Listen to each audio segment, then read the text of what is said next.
Good morning, colleagues. It looks like this ship doesn't have a captain today. Where's Bramos? It's 9 minutes past 9. It's 9 minutes past 9. You and Bramos are fired.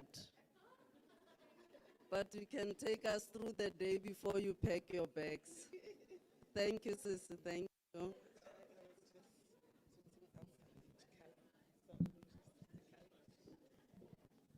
Good morning, colleagues. I think I'm reinstated. I don't want to work outside my powers. Good morning, colleagues. How did you sleep? And the excitement from yesterday? Yes. Before we start, can I just humbly request anyone, I'm not going to point at anyone, just to commit this final day to the Lord. And if you have any other way of starting your day, you can do that silently. Do we have a volunteer?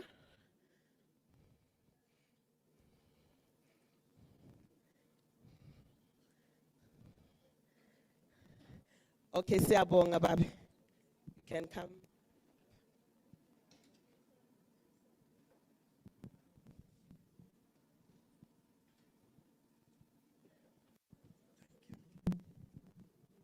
Let's pray.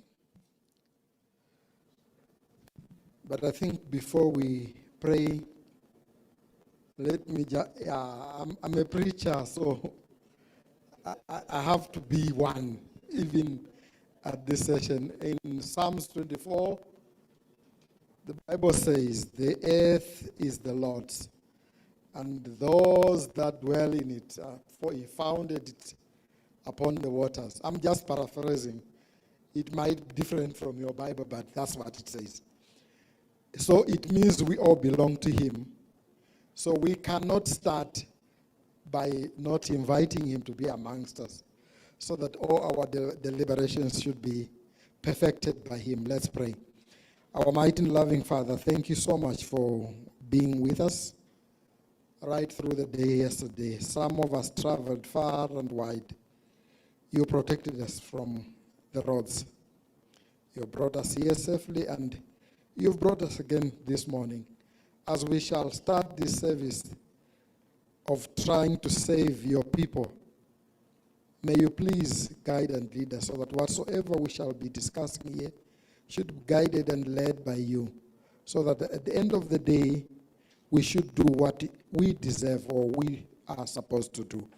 Guide and lead us in everything, for we prayed all this in the wonderful name of Jesus Christ, our Lord and Savior. Amen. Amen. Thank you very much. I didn't even get your name, sir. Orunkosi. Mntane Nkosi uDlamini. Thank you so much, colleagues. My job is actually not very difficult. We are now into day 2, and which is also the final day. With the developments, especially from the breakaway sessions, I feel like it's going to be a very long day, but I just want to humbly request the speakers to stick to their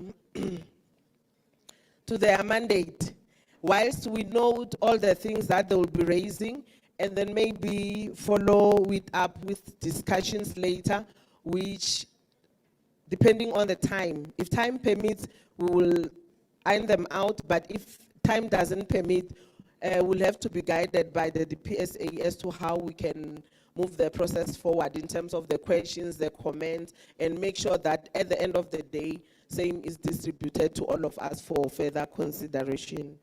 And thank you so much, Babenkosi, for opening for us. The next item for today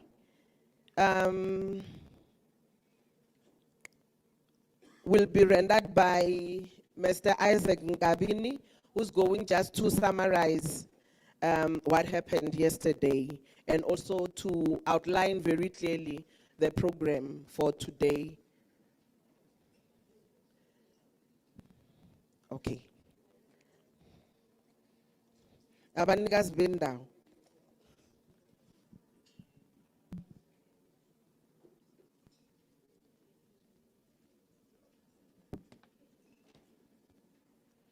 Thank you, Program Director. Good morning to everyone. Those who were there from yesterday and those that are joining us this morning, you are welcome. So if we remember from the program yesterday, we started with the opening and welcome, wherein the head of TAU was wearing different hats. Do we remember that? As the minister, the deputy minister. So, but what came out yesterday clearly was the progress that we've made in terms of the implementation of lifestyle audits since its inception in 2021. And also the reminder of the Ethics Week. We are on the Ethics Week, and the role of ethics in our lives and our functionalities and our operations in our respective departments, and also the difference between professional and ethics, because he emphasized that to be a professional, you have to undergo some training, and then you get some qualification, and then, but ethics, you have to be good to self and others, and treat others with the good that you want them to treat you with. So it was also the collaboration on ethics with other stakeholders that we are currently busy developing a curriculum for schools and tertiary institutions. Then we reflected on the ethics campaigns that we are busy with in the departments. Some of us indicated that there are pop-up messages on the computers of officials when they open their computers, so there is a message around ethics. Posters, others were busy with posters and flyers on anti-fraud and ethics. Online training sessions were in the lineup, as other departments indicated. And also there was a compulsory ethics course that is running throughout for officials to get an understanding around ethical matters. Then there was also a presentation from the Public Service Commission, wherein now we had an opportunity to recite on the preamble of the Constitution. And they clearly outlined the values and principles that are guiding the public service, as well as the public service employees. And also there was an emphasis on how we should conduct ourselves as fellow South Africans, as public servants, as well as ethics officers. And you remember the plus filter around the policy, legal, universal values, and self-values. Then there was, I think, a request for a date with ethics officers. PSC wants to have a date with ethics officers on a coffee. A date was earmarked as the 24th of February in 2024. GCIS will be the venue, and Khanyisile Mavuso is the contact person for that. Then there was a discussion around policies.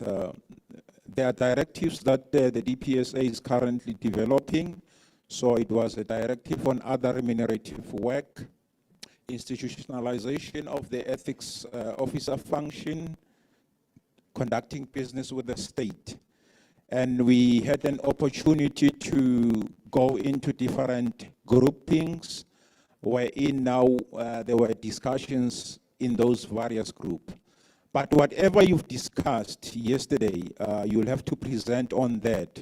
So I suppose each and every group will have the rapporteur who will be presenting on what they have discussed. The proposal around the directive. What is it that you agree with? What is it that you differ with? What is it that you want us to input in the directive that will assist us so that we own the document all? as one. So the program for the day, it will be just to report on that, whatever that you have discussed. So I think I'm still within time, Program Director. Thank you.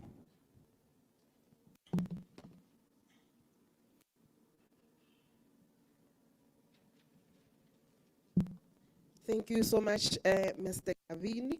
I'm not going to repeat what you said, but just to indicate that the presentation from Dr. Salomon from yesterday has been circulated already. If you managed to check your email, you would have seen that. The second one that we going to have is a presentation from National Treasury on how we can use the CSD as one of the tools to identify a conflict of interest. There were questions that were asked about the data, the conflicting data that we receive from different oversight bodies. I think some of the questions as they present will be answered, and maybe just for us to kindly note if those questions have been answered so that we don't repeat them during the Q&A session. If I can now kindly ask Ms. Tumelo Ntlaba. Oh, Mr. Sorry, I'm not wearing my spectacles. Apologies, Mr. Ntlaba.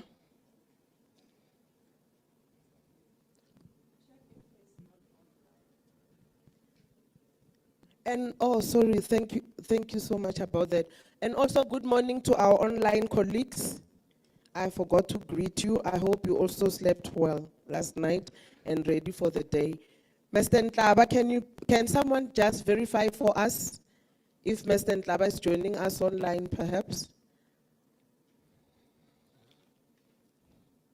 They're still checking.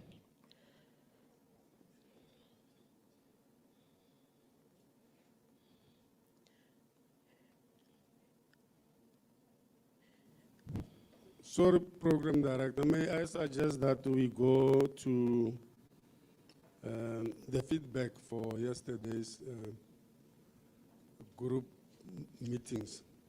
Okay, it looks Whilst like you are Mr. Ntlaba maybe might still join us later. If we can have an indication, we're supposed to have 45 minutes. And then for the next item, which is conducting business with the state, we have exactly 1 hour. I know these are burning issues, but if we can try and make sure that our inputs, our questions are constructive and to the point so that we don't miss any of the critical issues that we need to hear today. We're supposed to be out of here by 1:30 today.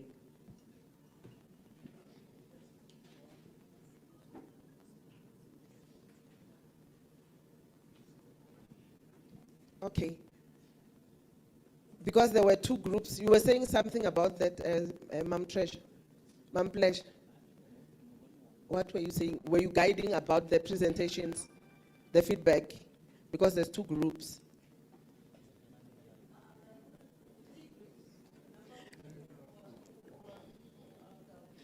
I mean, conducting with business with the state, are they combining the feedback? Okay, good morning, colleagues. And good morning to colleagues online. Tabang, can you just confirm if there's anybody from National Treasury online doing the presentation? Maybe it's not Tumelo. There are other two colleagues who are joining us. Colleagues online, if you are from National Treasury, can you give us a signal? Good morning, colleagues. Pleasure, there's a hand. I see Valiet Bernard. I'm not sure if maybe this is the person from National Treasury. So we will ask Valiet to confirm if she is from National Treasury.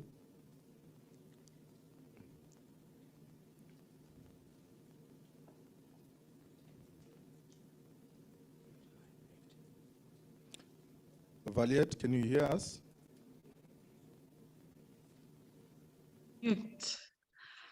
Good morning, everybody.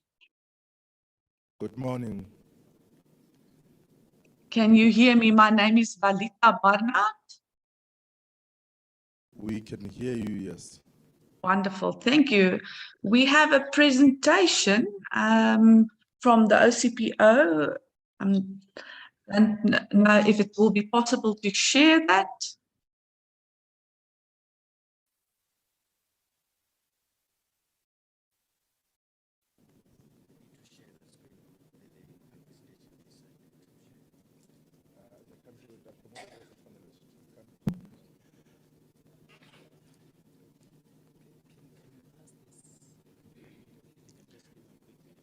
Mr. T, give us direction. Sorry. Okay, the presenter can't present from the side according to technical, so we need to get the presentation and run it from our side.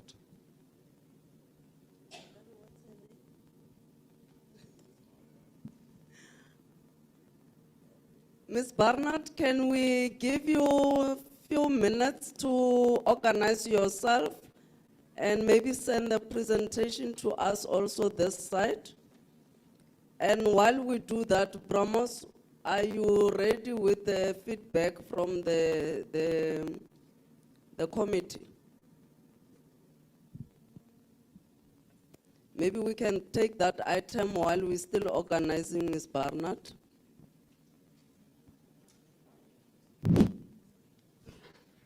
Do you agree, Ms. Barnard?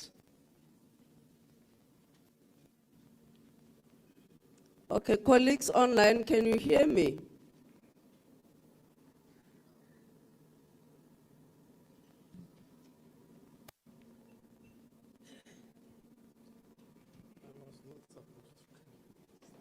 Good Colleagues- morning, can you hear me? Oh, you're back. We can hear you, Ms. Bernard.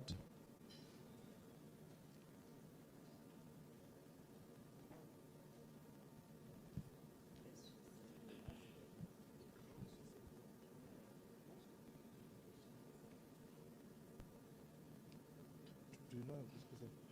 Come put it on the side. Tabang is Ms. Barnard, continue.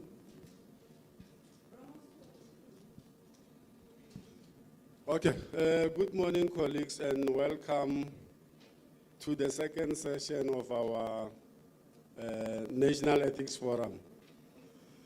I'm just going to give you a brief feedback on our Ethics Advisory Committee. You remember last week we deliberated, at the last session, I made a presentation on the formation of the National Ethics Advisory Committee, whose responsibility is going to be to work closely with us in terms of taking the needs of ethics officers forward. So today I am pleased to announce that we had, after several deliberations, some of the meetings were not correcting, but finally we were able to meet and chart the way forward. The committee decided to nominate Ms. Salume Peruman. Can you come forward, Salume? Salume, please come here. Somewhere here so that they can all see you.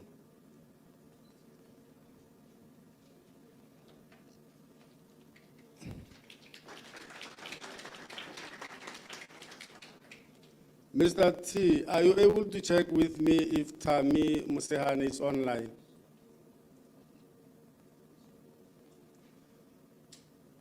Ms. Tami Musehani from Eastern Cape, Cocta, was nominated as the, just wait, Salum, was nominated as the deputy chairperson of our committee. You can't find her? Okay. Can I please invite all the representatives of the Office of the Premier to come here. Northern Cape, please come forward. Eastern Cape,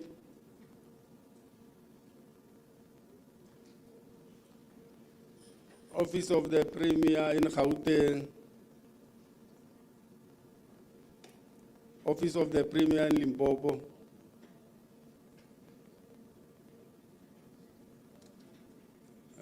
Northwest,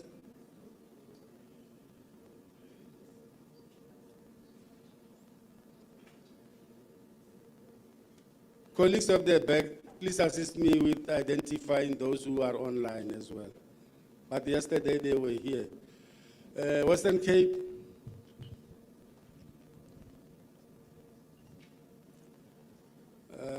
Free State,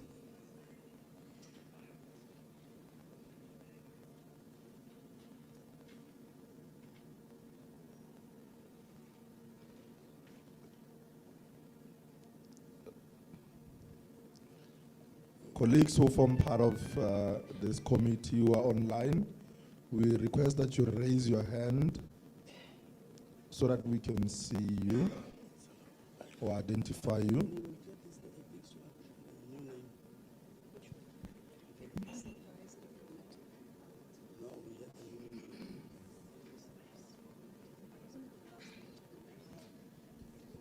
no one online from the provinces.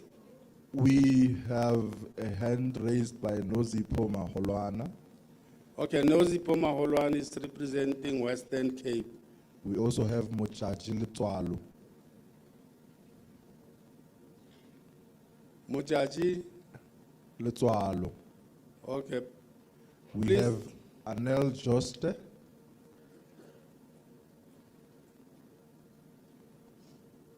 Toiki van der Berg and Dr. Unatu Mpendu. Okay, thanks, Taban. Let me also recognize the colleagues who are online. I'm a bit disappointed that some colleagues were here yesterday. They are not here today, but I hope they are coming. Okay. In terms of the terms of reference, the Office of the Premier will be represented by, all offices of the Premier will be represented in this committee. So we will have 2 representatives for the offices of the Premier. And then in addition, we also had the Department of Education as well as the Department of Higher Education. So I'm also going to call Ms. Polisa Letwalo from Department of Higher Education.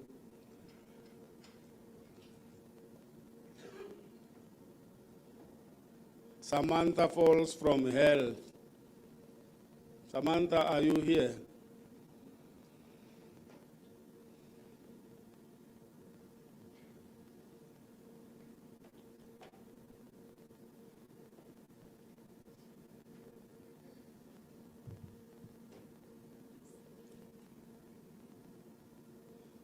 And then Pumalanga Health, Sipo, please join us.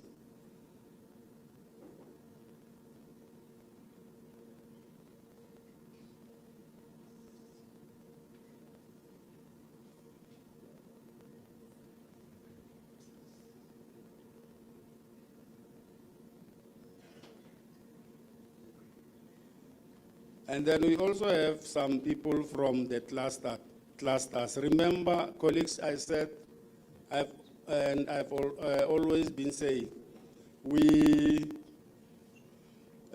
have divided provinces into 9, we have 9 provinces, okay? But in ethics, we have 10 provinces. And the reason why we have 10 provinces is that national departments are divided into 3 clusters. okay, so that they can be managed more effectively. So we have the security cluster, which will consist of police, correctional services, and other departments that are more inclined in security. And then we also have the other cluster, which is more of administration, DPSA, and other departments.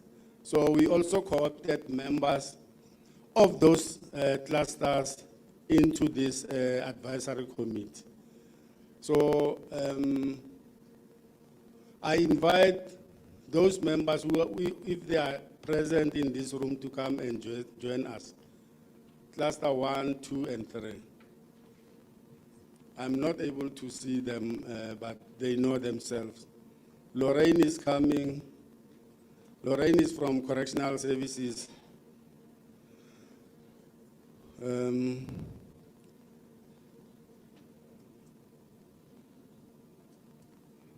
then is that Colonel? You know, I normally make mistakes when I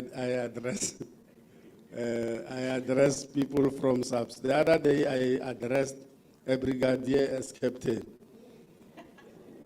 So I try to be very careful. Okay, colleagues, I'm going to sum it up this way. These are the people who are going to assist us. These are the people who are going to coordinate in your respective provinces and respective departments. These are the people who are going to work with us very closely. So in one of our deliberations, it was concluded that we were not going to be able to use the word advisory committee, so we had to change the name. And the committee will now be known as the National Ethics and Integrity Management Consultative Committee. Is it long? We are used to long names, don't worry. It's our culture. National Ethics and Integrity Management Consultative Committee. This is the committee that will be taking your day-to-day needs. So, colleague, on this note, and then the other thing that I must also emphasize is that from time to time we are going to co-opt members into this committee. And you will be informed as and when. So I'm not sure, Ms. Macho, if I have 2 minutes, just to give my chairperson an opportunity to say a few words. Over to you, Comrade Chair.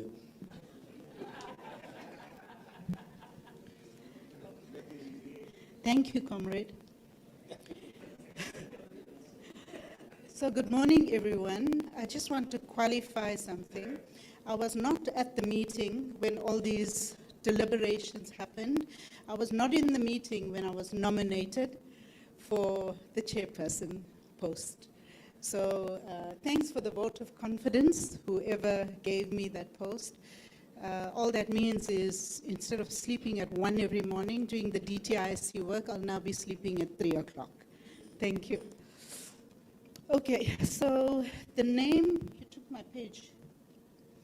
Okay, so the name of this committee that I was part of deliberating, we thought of having it as the Ethics Advisory Committee, but then there were some legal ramifications and also in terms of understanding what is it that this committee, what is the terms of reference and what is it that we have to do. So after much deliberation, the name of this committee has been, also in my absence, named National Ethics and Integrity Management Consultative Committee. So they had to keep in mind the PAEIDTAU, so they couldn't deviate from those long letters. So this is probably NEIMCC. Okay? So, but anyway, let's call ourselves the Ethics Advisory Committee. It's okay. I have a name in my ID. I also have a name that you call me, so it's okay to have a short name. So we are the consultative committee. So what our role is going to be, we have a terms of reference which we have not finalized as yet. We would like your input. I think, Pleasure, we have sent it out widely. Okay, we haven't, sorry. I was enjoying myself in India when all this happened. I don't regret it.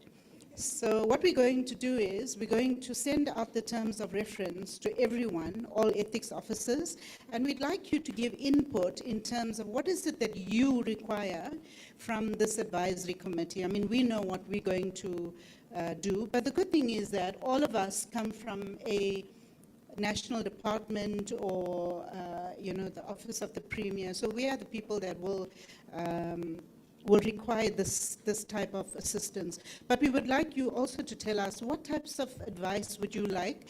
So we're going to send out the terms of reference, I think, through BrahMos. If you guys can just give your feedback, please, because remember, this forum has been put together, and like BrahMos said, it was, GPSA or TAO have always been there to assist all of us, because I'm ethics officer as well. But then the attendance was extremely poor. BrahMos will tell you. I'm not sure why. I know there's lots of responsibilities in in our core functions. But now that it's being formalized and we have a team, as you can see here, we will deliberate and we will give you the best advice that we can give you. And then we'll also do some awareness, we'll put out some documents to everyone. So please participate in that so that you're enabling us to assist you, okay? So where we are right now is we're still looking at the terms of reference, but I won't sign it off until I get feedback from all of you. So we're going to try, BrahMos, I don't know how quickly, to send it out. And yeah, thank you for the vote of confidence. I am your new chairperson. Colleagues, let me remind you to fill in the register. Some people did not fill in yesterday, so my job is at stake.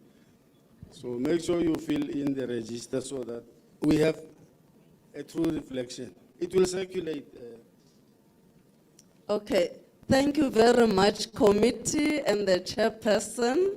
Let's give them the Batupele clap. Let's give them the Batupele clap. 1, 2, 1, 1, 2, 3.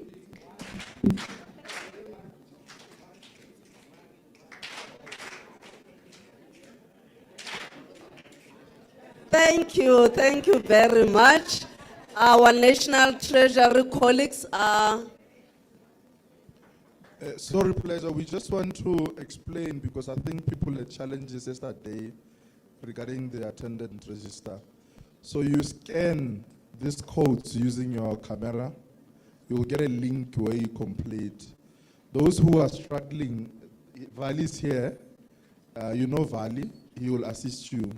We request that you all complete the attendance register. Thank you. And those whose cameras are not, those who are like me using the Chinese models, if you have the QR code, if you don't have it, you'll have to download it, then it will help you to get to the register. So our National Treasury colleagues are ready. Tabang, are you ready that side? Okay. We're ready. Yes, I think it's Valencia from National Treasury. The floor is yours, ma'am. Thank you very much, and thank you for your patience. You can go on.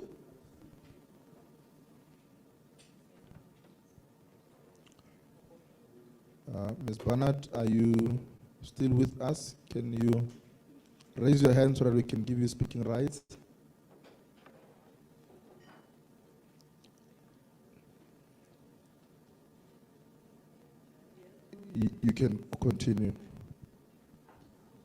Thank Thank you very much. Hopefully everybody can hear me. Yes, we can hear you loud and clear. Thank you very much. Good morning, ladies and gentlemen, and I am excited to share with you the information with regards to conflict of interest that is available on the Central Supplier Database, as well as some data that we can provide and share with you and how to manage this within your organ of state. If we can move to the next slide. Thank you. So what we're going to share with you today is just our various sources of information so that can give you an understanding to what extent CSD can assist and help you. We'll share with you the various reports available on CSD. So the colleagues that have access to CSD via the portal, know what is available for you to utilize and empower yourself with regards to managing conflict of interest. We'll give you an overview of the uploads and the information shared, the statuses around that, and what are our future plans. How do we intend to widen the net even more? So if we can please move to the next slide. Good. So what are the sources of information for the Central Supplier Database? So on a monthly basis, we receive a file from the DPSA containing some basic information of an employee, basically just its ID number, as well as the department it is, where the person is employed. The information that we receive from DPSA also includes the Department of Defense. So it covers all national, provincial government departments, as well as Department of Defense. Then all other organs of state, meaning municipalities, state-owned entities, state-owned companies, have the option to upload on a monthly basis via the portal of the CSD, the front end of the system, also information pertaining to its employees. Okay. So, and I'll just now show you the compliance or how well these organs of state upload their information on a monthly basis. And I think I would just like to highlight that CSD mainly is concerned about information pertaining to South African citizens.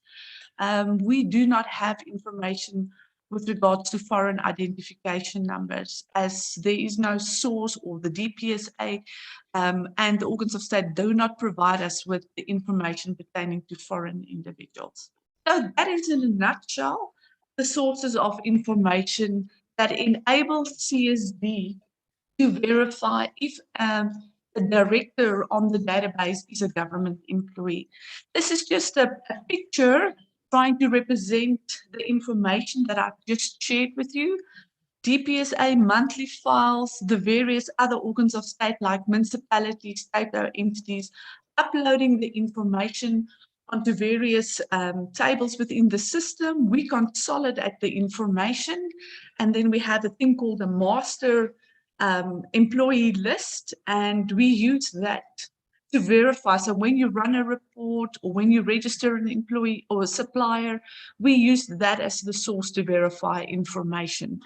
So that's just a picture explaining what I just said. Excellent. Next slide, please. Then just like to highlight the various reports available to organs of state utilizing CSD. We have employees registered on CSD. So each department can request this report for their employees, and it will highlight the supplier profile or the supplier number where this employee is registered as a director or an owner of a company. We also have a report on CSD saying government employees, state suppliers. Now, these are employees that have actually already received an order from government and is actually doing business with government. And the sources of information for the order information comes from BAS and LOGIS, the Transversal Solution for National and Provincial Government Departments. Other entities like your municipalities, state-owned entities and companies also have the option to upload their order information onto CSD, but currently we're not really receiving any information from other than BAS and LOGIS. CSD also provides you with a list of employees for as per the details that was uploaded via the portal. We have a CSD list of employees from DPSA.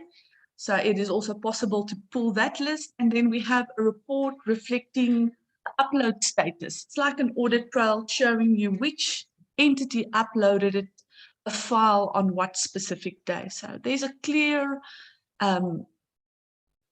history of when an organ of state has uploaded their employee information. So that's just some of the basic reports showing you the activities around the employee information that has been uploaded. Can we please move to the next slide? Good. So this list of reports that you see in front of you, this is typically the report that you will utilize in your procurement process, highlighting to you whether any of the directors or any of the or the company contains directors that are government employees. So the first report is your supplier registration report, and it will clearly highlight that this supplier or this director is a government employee, yes or no, and when last the information was verified. Same with the summary registration report, it just highlights to indicate, is any of the directors a government employee? The compliance history report also highlights whether the director, any of the historical directors, whether they're currently active or not, or any director from the past is a government employee. The network link report is a very useful report where you can actually utilize the ID number of an employee, enter it into the system, and it will list for you all the companies associated with that specific ID number. And then last but not least is your supplier list report. This report reflects whether any of the directors are a government employee. And this report is typically used during the procurement process to highlight which suppliers, reflects the commodities that is required or wants to be procured during a specific period. So this is in a nutshell, just the reports and the sources of information. I'm just going to quickly run through the statistics. It is available. It is available in this presentation, so you're welcome to browse through this at your own time. But just quickly highlighting that the red indicates, for the specific period, no uploads took place for that specific municipality. So this is the status of the Eastern Cape. So, we're seeing too much red. We would love to see more green. Yellow represents where they attempted to upload but experienced some errors. So we don't have a successful upload for that reporting period. Thank you, Chair. If you can move to the next slide. This is then the information for the Free State. Once again, just emphasizing we would like to see a higher level of compliance. The next slide. This represents our Gauteng municipalities. Also, too little green. We would like to see more green, more people, more municipalities and district municipalities complying with uploads. The next slide, please. This is KwaZulu-Natal, a huge province, and you can see, quite a high level of activity. Everybody is fairly known with the process, and but yeah, still not 100% compliant yet from this province. Next slide. This is Limpopo. The province is doing very well, just here and there, one or two that's not complying. So good progress from the Limpopo province. Next slide. This is a representation of Mpumalanga. Also, you see a lot of green here and there red. Like to encourage those guys to please participate and start uploading your government employee information. Next slide. This is the Northwest. Still seeing a lot of reds, but there has been improvement in the last month or so. So let's encourage them to continue to do so. Next slide. This is the Northern Cape, also a huge province, and the compliance is looking quite good there. So thank you for that. Next slide. Western Cape, July's participation was better than August. So we'd like to encourage these people to participate and upload their information. And then this is our metros. Compliance looking quite good there. And then last but not least, and I think this is, where there's a lot of work still to be done, is our PFMA schedules. The participation is very low and very little there. So this is your PFMA Schedule 1. If we can move to the next. PFMA Schedule 2. South African Airways, contributing nicely on a monthly basis. This is our 3A schedule, no contribution from there. Let's move to the next, 3B. Only one contributing. Next slide. Still with 3A, the next slide, please. Yeah. And the next, please. And the next. Thank you. Thank you. And the next. Thank you very much. Let's move to the next slide. Yeah, so as you can see, very good participation on a monthly basis from our local and district municipalities, but our PFMA schedules are really lagging behind. So we have, as a team, as the National Treasury team, started to engage with the DPSA and started to engage with the Auditor General of South Africa to see how we can then actually obtain information pertaining to these organs of state that don't upload, so that we can widen our net and make sure we more people come to the party in terms of conflict of interest. So we hope to get that process pretty soon rolling. We've already had some initial meetings with the Auditor General of South Africa.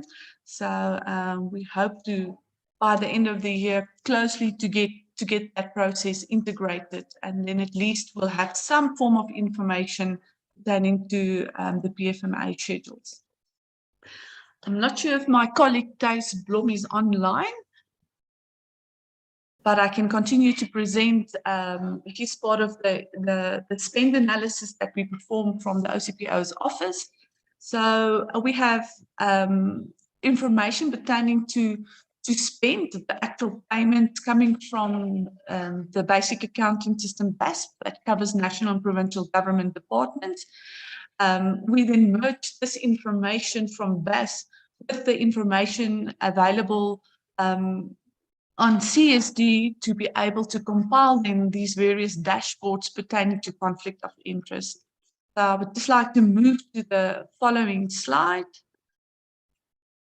And this is typically the type of information that we can provide you with in terms of directors who are government employees and the spend associated with them.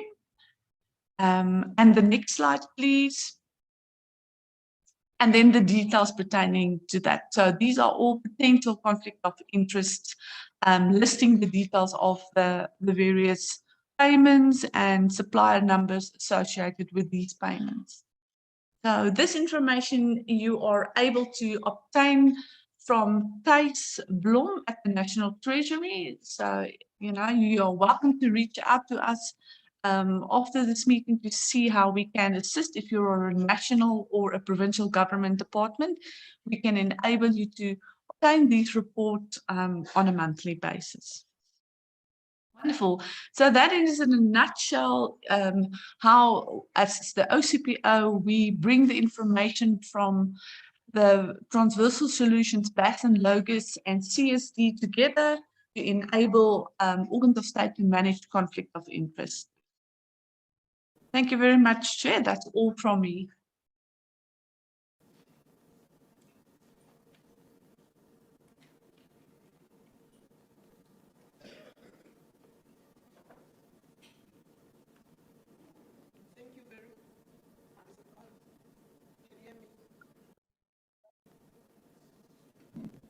Thank you very much, National Treasury. Unfortunately, I missed some of the presentation, but just a quick round of comments and input if you have. Let's keep it brief and straight to the point. And issues that we think maybe might require more time, we will be sending a template after the PSA actually. We'll be sending a template with all the topics that we had yesterday and today, where you can have a space to make your comments or inputs or ask questions. And that will be consolidated and shared amongst all of us so that we can share information and best practices. Ma? I'm saying we're taking like just a brief round of questions. If we can keep it brief. So I'll start from the House before we go to our online colleagues. Yes, Chairperson, my Chairperson.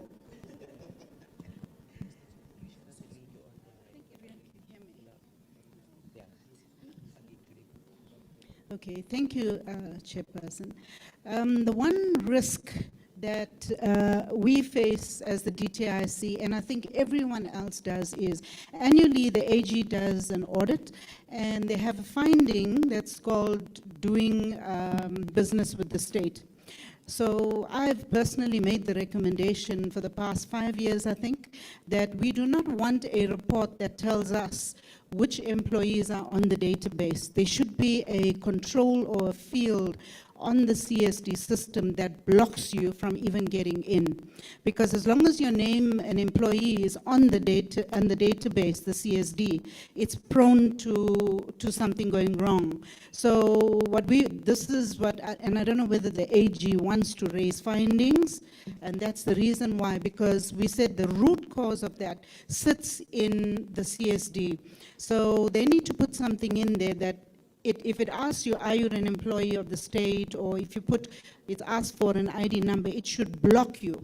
Because it's too late to give us a report afterwards when an employee is there and now we've already granted a contract and now it's gone into doing business with the state. So I don't know if they can please advise, but that is where this needs to be chopped at the CSD. Thank you very much, Chair. Any other input or question? Yes, ma'am. Thank you, ma'am. Morning. I just wanted to check, man, in our province, we've got a challenge with the categorization of conflicted, non-conflicted. When it comes to provincial treasury, contract workers and interns, they regard them as non-conflicted, but UDPSA, contract workers and interns, they are regarded as conflicted if they are appearing in the centralized database, centralized supplier database. So I just want clarity from all National Treasury about the categorization of contracted workers and the interns. Are they conflicted or non-conflicted? Okay. I'll have one question from that side and one from this side before we move to our online one. Maybe just to come to yours, ma'am, I think in terms of the mandate, that question falls mainly within the PSA than National Treasury. And I thought it was like clearly explained yesterday. They are employed by the PSA Act and definition of employee in line with the PA Act. I'm not sure, but they can make that judgment call whether they are going to respond or not. National Treasury, yes. And then can I ask if we have any other questions from, oh, I thought there was no one from these two sides. No, Can go ahead, sir. Thanks, Advocate. Mine is just a quick one, since we're dealing actually with the conflict of interest. There's this, I just want to check from National Treasury if the CSD, since they get this external data from various sources, there's this indirect conflict of interest that the AG normally comes and queries to say if Director A sort of in a partnership with Director B on a different company, and that particular company is doing business with the same organization. I don't know if you get what I'm saying. There's indirect linkages of people if we are able to see where all the companies that are doing business with the state, wherein the directors are not in the state, but they are indirectly linked with the employees of the state through other companies. Thank you. Okay. Our colleague from National Treasury also got the third question. This side, going once, twice, gone. Can we get a feel if you're having any online questions? Yes, indeed, PD, we have 4 hands online. We will start with Marinda. Marinda, you have the floor.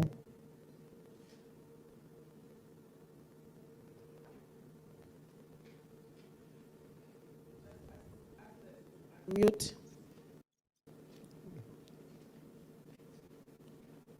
Please speak, please.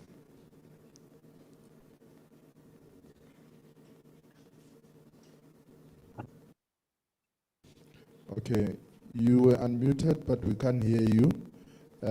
While you, okay, I think, Marinda? Hi, my apologies. I didn't know I was unmuted. Please go.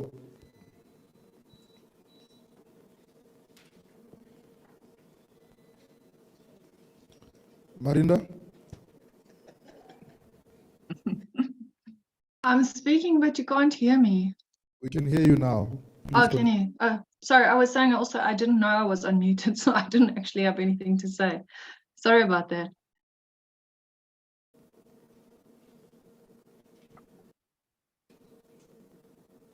Do you have a question? I do not. Can you hear me? Oh, okay. Your hand was up, that's why. It's fine. Peter Kukamur, you have the floor.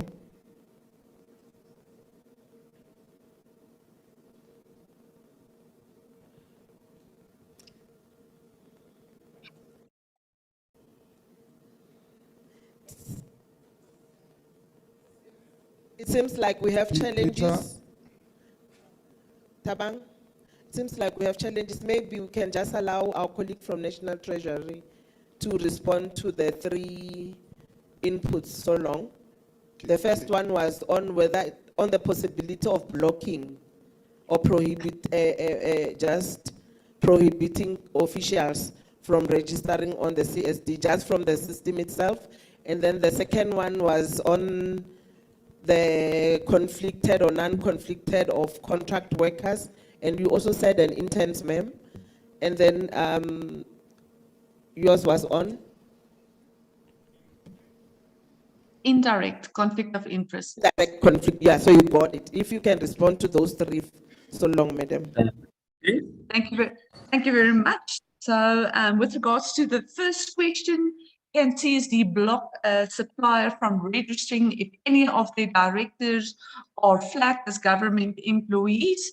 And the answer is yes. We have implemented that enhancement in December 2022. So if you are at that point, if you are currently flagged as a government employee and you are trying to register a company on CSD, you will not be able to submit that profile. You will not be able to activate that. I think it's also just important to note that you've seen the net is, we have some gaps in terms of the PFMA schedules not really contributing. So if any of their employees, register on CSD, we will not be able to block that. If they decide later on to provide us with that information, CSD will re-verify director information based on new input, and we will flag them as government employees. So I think it's very important to note that we must try and broaden this net as soon as possible, and we must get all parties to contribute with information, because the more information and more regularly we receive that, we will be in a better position to block information. You know, I've highlighted quite a number of reports available to help you to identify conflict of interest, and we really encourage people to look at those reports. You know, especially a report like your supplier registration summary report. It tells you if any of the directors is a government employee. So it's a short 1 to 2 pager type of report that you can read, and it will highlight to you based on the information available to CSD if a director is a government employee. So hopefully with regards to question number 1, I have answered you. Yes, CSD have stopped the practice of registering or blocking a supplier to register on CSD if we know you are a government employee. With regards to question number 2, contractors and interns, you know, how does CSD treat them? CSD is a mirror of the information we receive. So if you tell me that this person is a government employee, I will flag the person as a government employee. So we are just reflecting the information as we receive it from the DPSA, as well as the upload information pertaining to the municipalities and other organs of state. So CSD is a mirror. If you tell me this is a government employee, I will flag it as a government employee. I think with regards to guidance on whether contractors and interns should be considered as employees, the DPSA is more suited to answer that question. Then the final question with regards to indirect conflict of interest. As I mentioned earlier, there is a report on CSD available called the Network Link Report. Now, this report highlights to you, based on an identification number, to which other supplier profiles a specific individual is linked. So that report is already available and can be utilized to identify the network of a specific individual. Then we also have functionality available on CSD for request for quotations. So when you invite the suppliers to participate in the RFQ process, CSD already highlights possible collusion or possible conflict of interest, you know, where this director has been invited to the RFQ and he's also a director of another company that also been invited to the RFQ. So the system already highlights that information for you. So that is already available with regards to the request for quotation information. But I hear the ask, and if I understand it correctly, there is a need to say that if I take a supplier number, the system should highlight for us a report where this specific supplier has directors matching in other companies. So currently our network link report is based on identification number of an individual, and it doesn't necessarily compare companies with companies, with the directors across companies. So that's a possible enhancement we can consider to make life easier for you in terms of managing conflict of interest. Hopefully I've addressed all the questions. Yes, ma'am, you have addressed all the questions. I know there are follow-up questions, but in terms of the question, the input from the chairperson on the CSD, we'll follow it up in the template and explain it clearly. We have agreed with her, and also your one, madam, especially referring you to the right legislation. Remember yesterday we were cautioned about ensuring compliance. It's not how we understand it or want it to be done, but what does the law say before we can go to that. But it will be captured on the template. And then I hope the last one was answered comprehensively. If we can move to the next, okay, I'll take the last one from PSC, but don't take long, please. Sorry, PD. Okay. Are you going back to the online colleagues? Are they back on?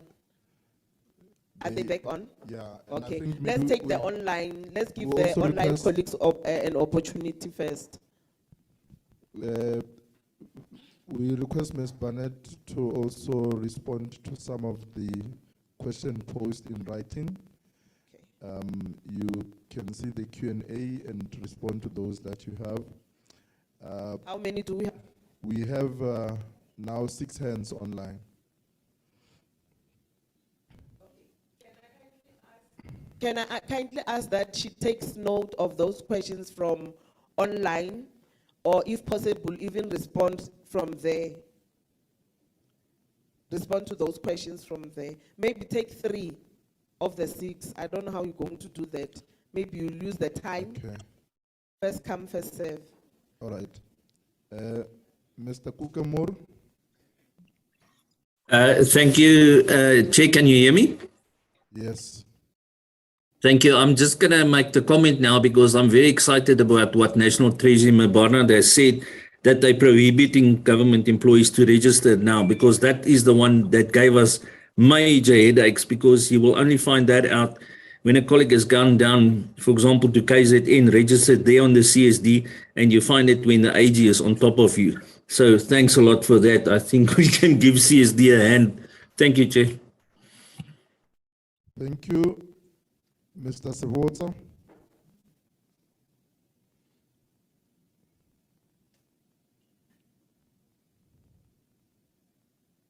You are muted. Please unmute.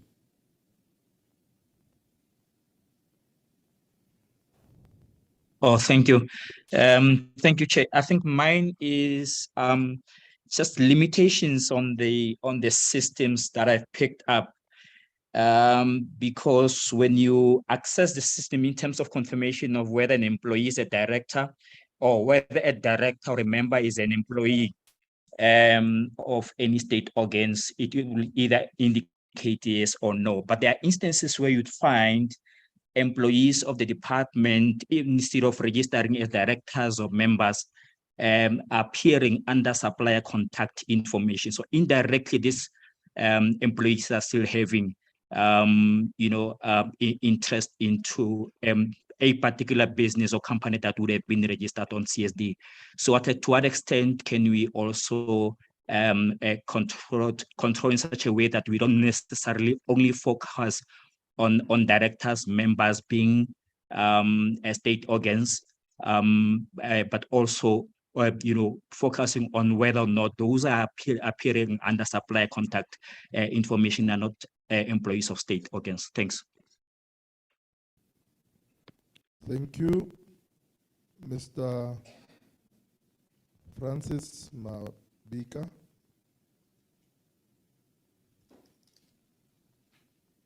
I think they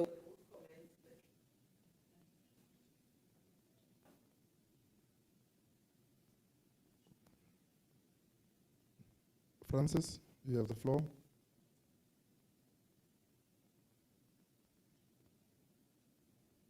Thank you very much. Can you hear me, Chairperson?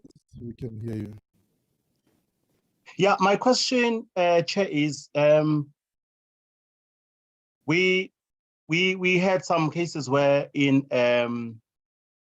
remember in 2017 there was that directive that says the people who are the employees of the state must either resign from the government or resign from the companies.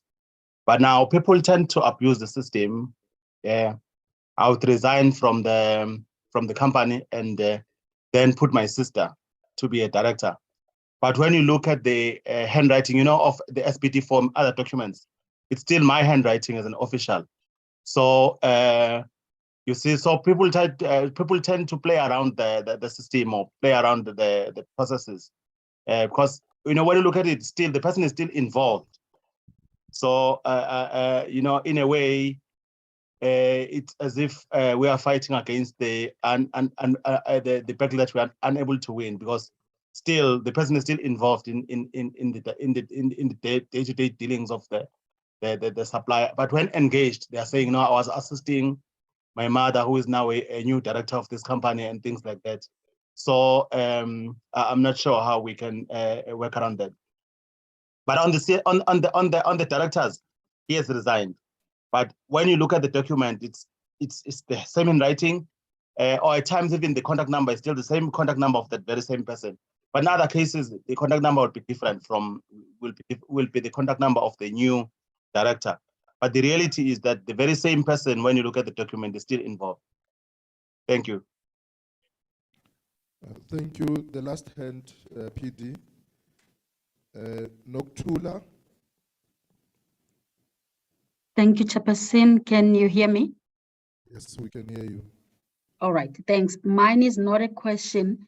I wanted, I'm Noktula from National Treasury. I wanted to also add on the comment that Valita made on the indirect linkages. If I had the person who asked the question, it looks like he was looking for the linkage between an employee of the state who does not own a company, but it's owned by somebody else who is related or linked to that employee of the state, of which what Valita explained was the network link that is between companies where one director is involved.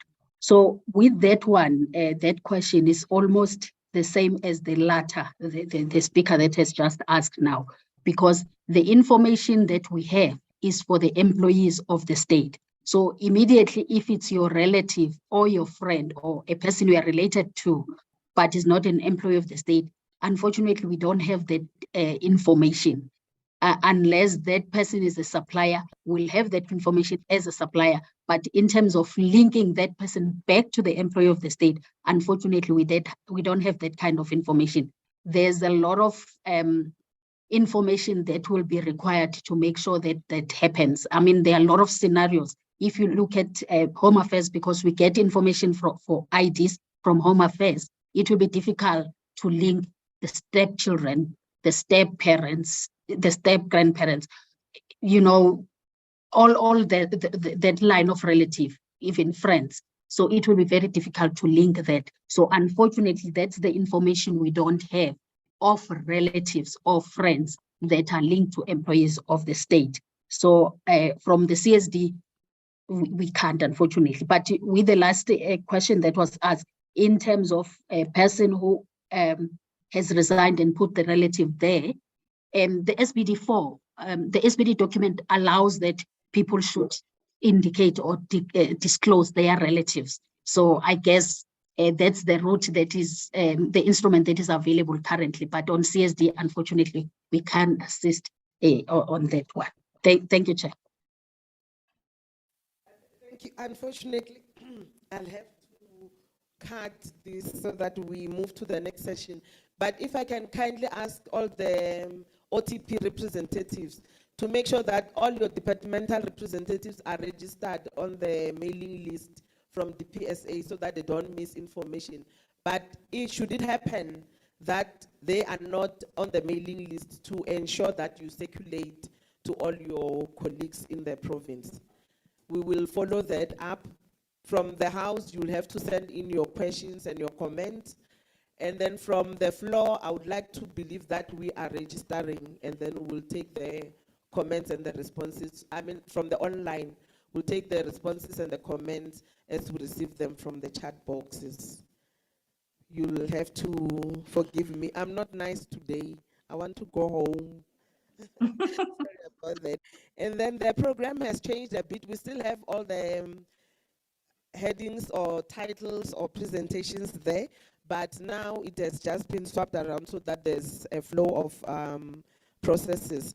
Now I'll kindly ask Mrs. Pleasure to come and do the digitalization of other remunerative work and the gift register.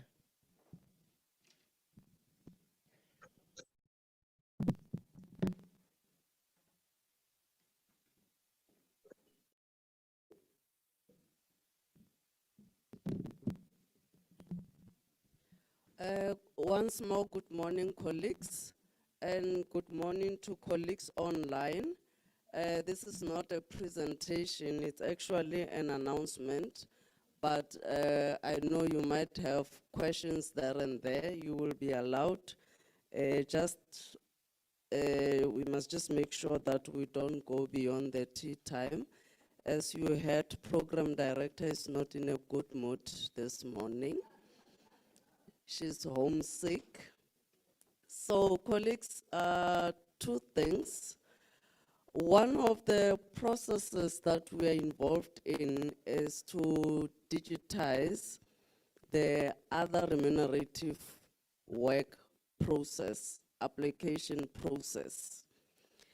And we are trying to do that through the e-disclosure system. The reason being, if it's through the e-disclosure system, then if you are a designated employee, we hope that the certificate can be exported to your financial disclosure form. So you don't have to go and print it, upload it, and do this, all the things that we do. I know some people like printing. So we're trying to avoid that. So that's point number one with why we think the e-disclosure system would be the best platform to do this process. So we're still cracking our heads about many things that the questions that we should answer before we can finalize that process. The ORW team will tell you about their other proposals in terms of how we should go about the application process. So those are the answers that we require also from our side to make sure that the process is smooth and can be digitized. The second thing I want to mention is that when we digitize, sometimes we just translate a manual process into a system and we think we have done a good thing. But when you digitize, you might find that some of the processes fall off. They are not necessary. And we will do that if there's a need for that. But communication will be done timelessly, and that is why in terms of the directive that we are proposing, the new proposals is that if we are not ready and we see that we will not be ready, because this is a bit complicated, it means everybody, not only designated employees, will use the system. So you still need to categorize those people and know who goes where. So we might not be ready by 31st of March next year. That's why we are saying we will still continue with the process as is until we are ready. And we would like to pilot that part of the system once we have completed it. So if we ask you for a pilot, please be receptive. You can even volunteer, but please be receptive, because then we are able to test it, and you can also tell us from your side if it is working and where are the problems, where are the challenges, and then we should be able to deal with that before we announce to everybody to go on board. Currently, not everybody is capturing the applications on PESAL. And that is a problem, because if minister asks us how many people are doing other remunerative work, I must start by writing a letter. So I can't give her an answer just like that. And so when we start with that system, it will be compulsory, colleagues. So anybody who receives approval outside the system, that will be a non-approval. You must know that. So when we raise awareness within the departments, we must also include that part. So that's about other remunerative work. So the second issue is gifts register. So we are also trying to digitize it. So instead of having pleasure running to Witumelo and registering the gifts, or you are told, no, you need to keep yours in the unit, so we keep ours. On a random day, please submit all gifts registers, And then I have the one for 400 rand. You don't know how to apply for approval and the like. So that process also. So that is the implication for digitizing the gifts register. It means we are standardizing the processes. So you will not have your own process, and DPSA has its own process, and DTI have their own process. Others are doing submissions, others are completing forms. There are all sorts of things. So the implication for digitizing is that we might have to issue a directive on gifts. So which means we will say this is the process, and this is how we will capture the gifts. So everybody will be using one register. So the register will come like ethics officers. You will remember how you see the financial disclosure reports. So that is how the register will come. So you will know that there is this person. But if a person has a gift of more than a value that has been given, the system will automatically... No. Who is speaking? Okay, did I offend anybody?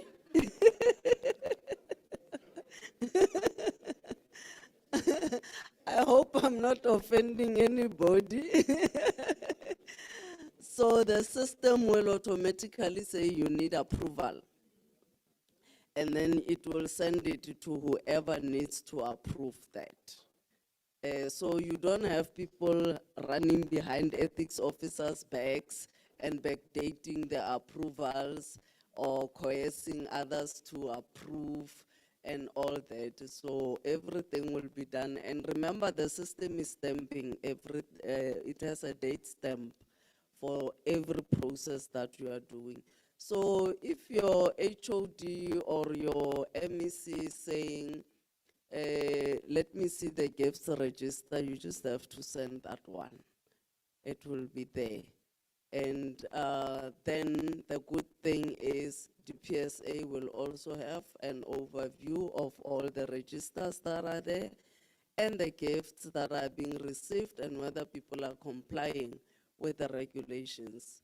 The Public Service Commission will also have the view of all those things. So that will make monitoring and evaluation a bit easier, and also monitoring for compliance. So that is what we are busy with. Again, there are still some issues that we need to crack our heads on. We are busy with that. So that is basically the announcement, colleagues. But if you have questions or suggestions, I think we have a few minutes.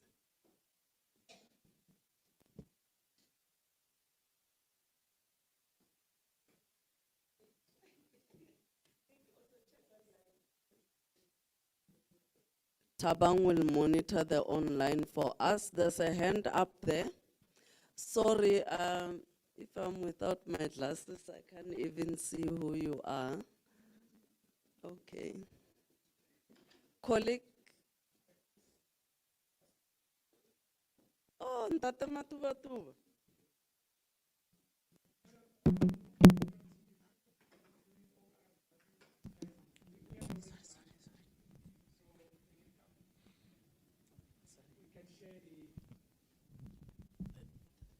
I'm saying we can share the experience that we have with digitizing ORW and gift registration. Oh, You don't have to export the certificate. You have reference number. So once you say submit ORW and it's approved, even if it's not approved, even if it's in process, it exports the information to the financial disclosure form. Okay, thank you. Thank you, Ta Chris.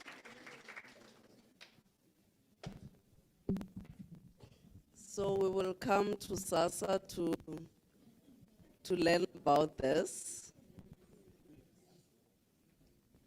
Is there anybody online? In the absence of questions and comments, colleagues, thank you very much, Program Director. I thank you. Pleasure. Sorry, we have one hand online. Okay. Samora, you have the floor.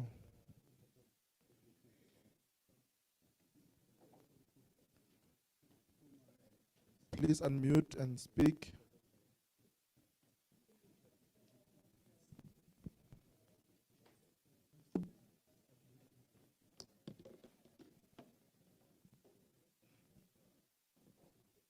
Samora?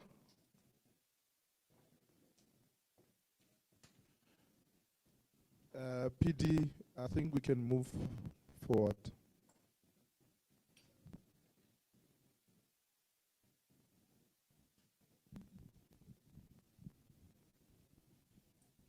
Okay, it looks like we've lost communication with Samora, so thank you very much, colleagues. Thank you, Program Director.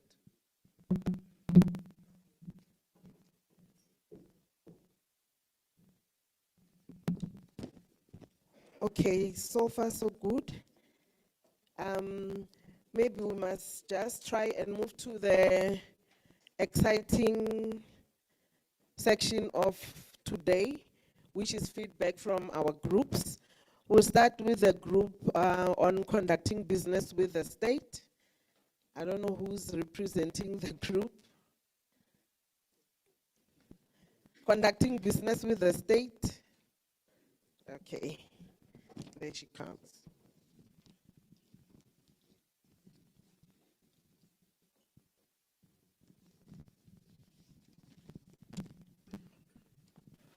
Good morning, colleagues. Thank you, DP. Can you please flag the directive? My name is Mapule Malabana. I'm from the Department of Public Works and Infrastructure. I'm representing the group in the middle by the show of hands, colleagues. And good morning, colleagues online. You are also welcome.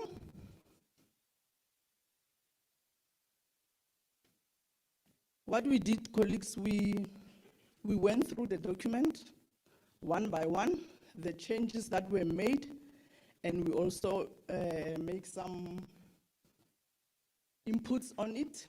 If we have agreed with the comments, we mentioned that, so we'll go through the documents. Are we together, colleagues? Okay. The directive is still running.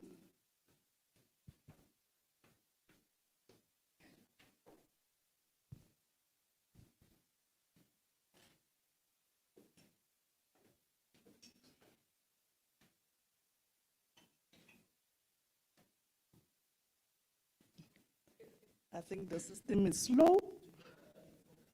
No, I have my notes.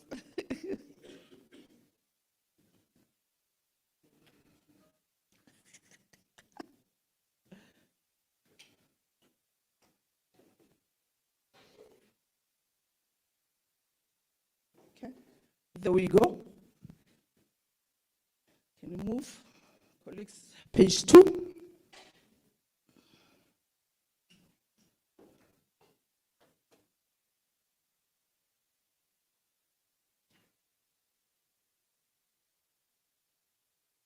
There were no any corrections on definitions. Can you go further down, colleagues, page 2?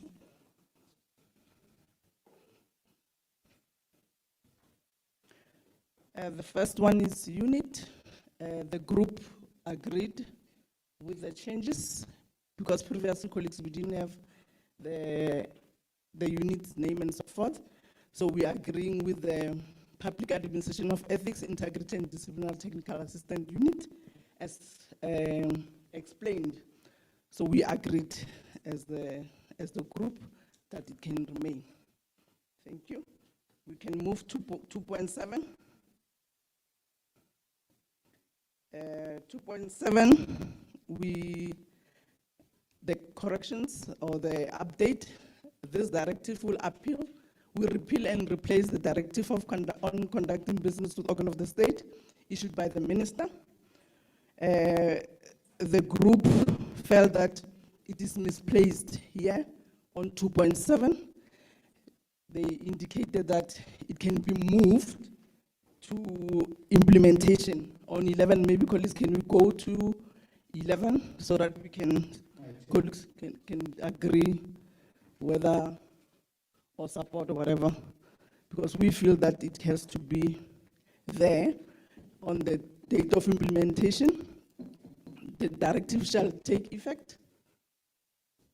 Come again?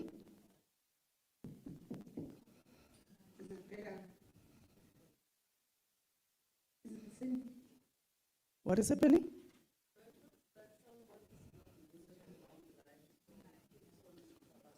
Oh. Okay. Can I continue? Oh, okay. So we are saying that sentence, the repeal and to be replaced, it has to be placed under 11, the implementation.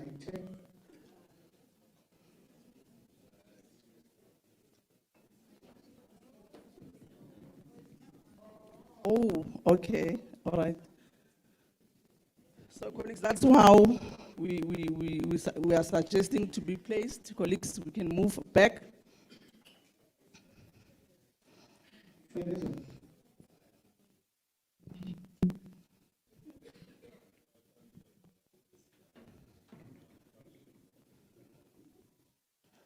We can go to 3.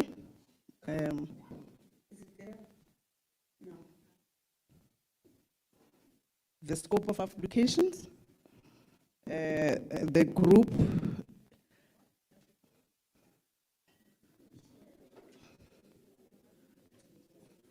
what's happening, colleagues? Oh, it's the neighbors. Oh, okay. The group agreed with appointed. It was not there previously. So we agreed on the first one, 3.1, remove figure 1. We support the changes. And also, colleagues looked into the wording of Roman figure 1. The all national and provincial departments and government components and employees. Colleagues, the groups suggested, or maybe say ethics officers must look into the wording.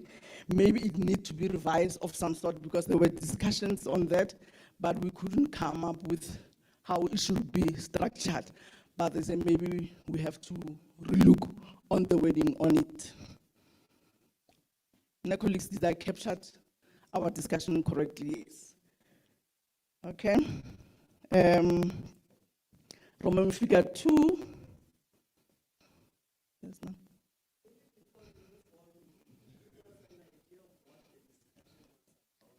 Yes. Yes, they were deliberating on how it is captured, but we didn't we didn't agree on how it should be covered. We said maybe because it's a working document, while we are looking into that, you can maybe revise, or if it still makes sense, we can continue with it, but we couldn't come up to say how it should be captured. You want to add something, sir?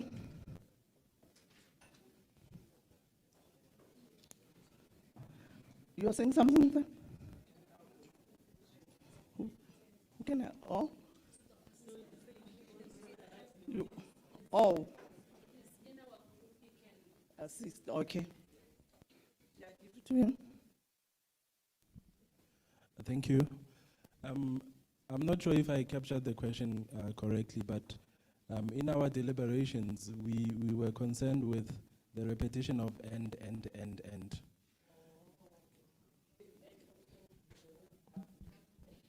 Yes.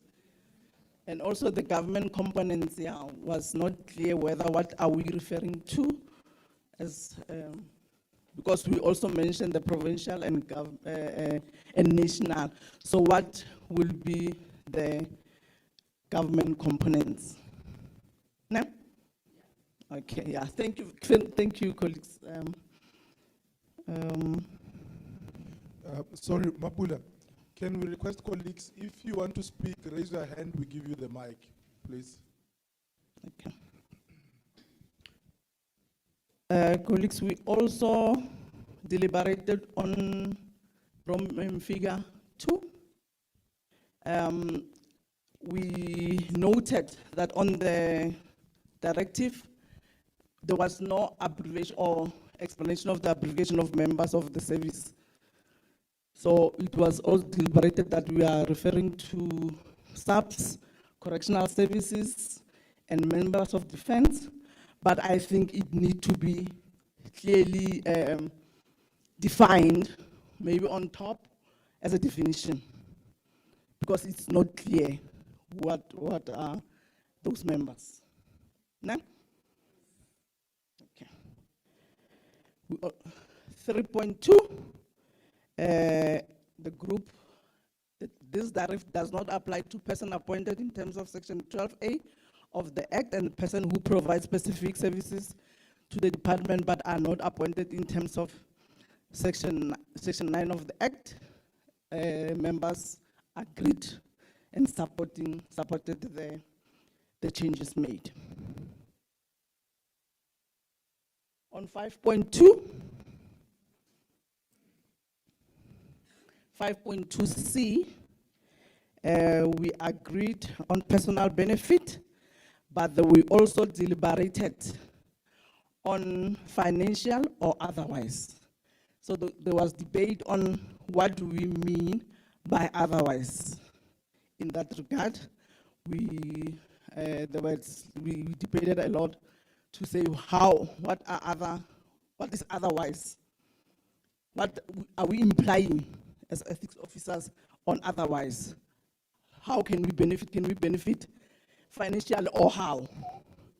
Or in kind? Those are the deliberations that colleagues looked into, but we can look into that when we are finalizing the document. Now, colleagues? Yeah. On number 6, the policy, 6.1.3.1, the committee, the development of or the amendments of the policies referred in paragraph 6.1.1, including copy of the policy of the amendment, we agreed. We said the comments, we are agreeing with them. And also 6.1.3.2, confirmation of registers, are kept as contemplated in paragraph 6.1.2. We agreed. And we are going to 6.2.1.1. We are also in agreement with the changes registering of government central supplier database. We agreed. 6.2.2, we also agreed on the management policy compels supply chain officials to check the CSD before conducting any contact with the suppliers. We agreed on that. Number 7, duty to report. We agreed on the unit. However, we said it's maybe because there were 3 unit minister in South African, maybe we need to move that unit to the second one. Second to after the minister. The end part must go to the minister because it was not following when the end is there on top. We also look into this paragraph, pleasure, to say we need to check the minister.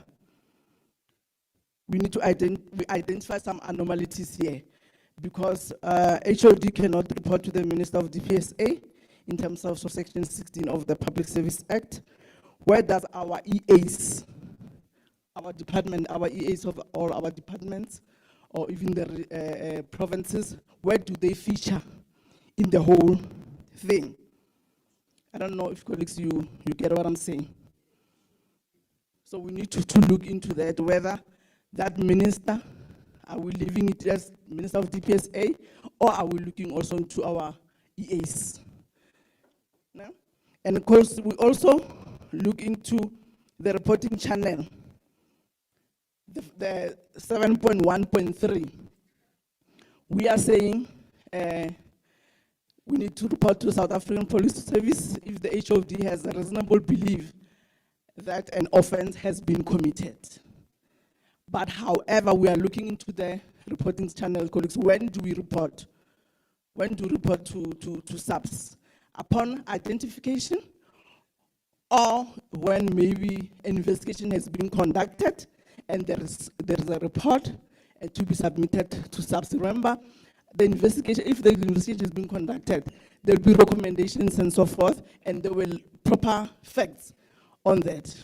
So SAPS also will need proper findings, unlike only when the matter is being identified but maybe reported and so forth.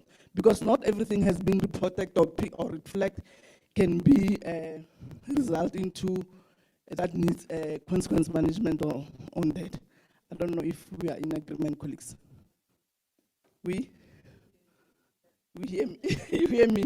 Colleagues, are you in agreement? Other colleagues? Yeah. So we need to look into that. We also went to 7.1.3. We felt that this sentence, it must not follow 2.1.2. It must be 7.2, because it does not follow. The sentence does not follow with that. So it must be the numbering there, it must be 7.2. Because when we read it, it did not make sense. It must stand on its own.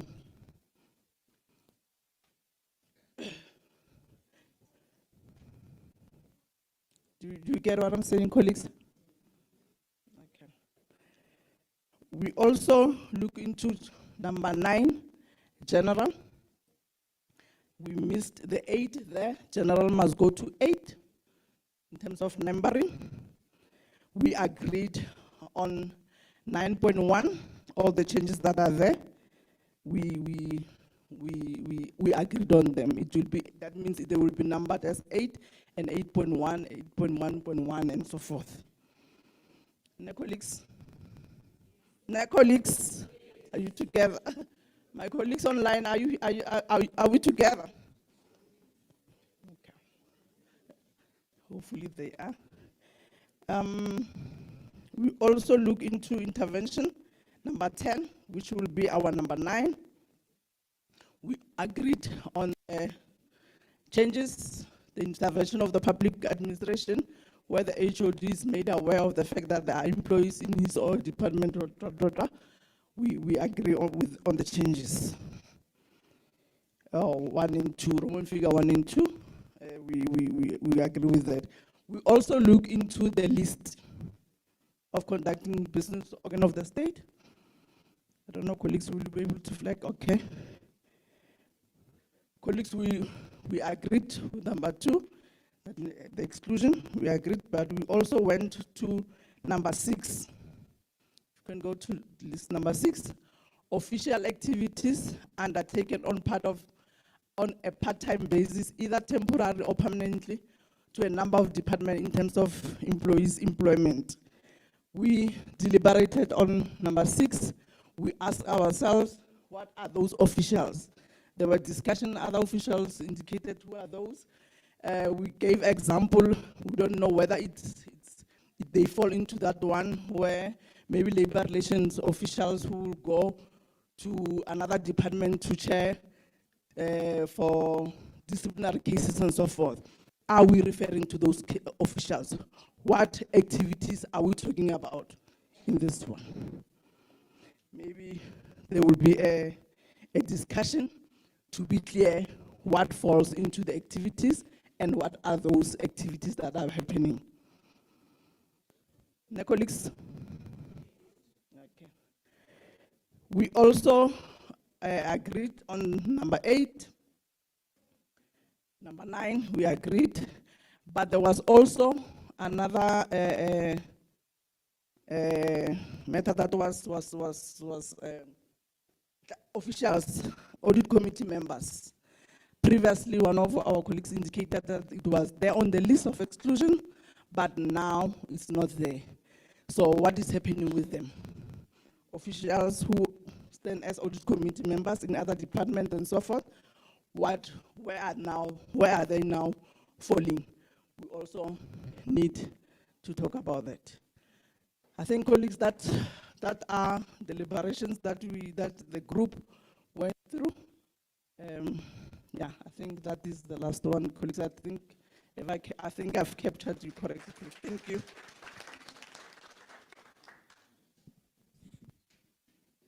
Thank you very much. Yes, that was very good.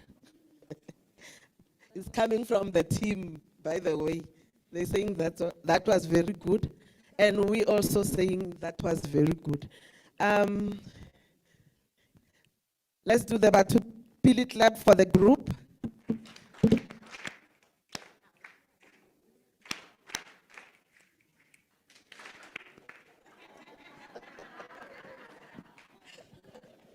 Okay, thank you. But at least it confirms that we all concurring that it was very good. Okay, I'll take advantage and start. Remember, I'm part of you. Although I'm claiming to be part of the DPSA group today, but I am still a part of you. So I'll start with myself. My first input would be for the confusion of EA and minister. I suggest that we even remove HOD and put accounting officer, and then replace that minister with executive authority. And then where we are specifically talking about the minister, then we will talk about the minister if the responsibility is the sole responsibility of the minister. But if it's a minister in his capacity as executive authority for his accounting officer, it will cover all of us, even in the provinces. That's my first input.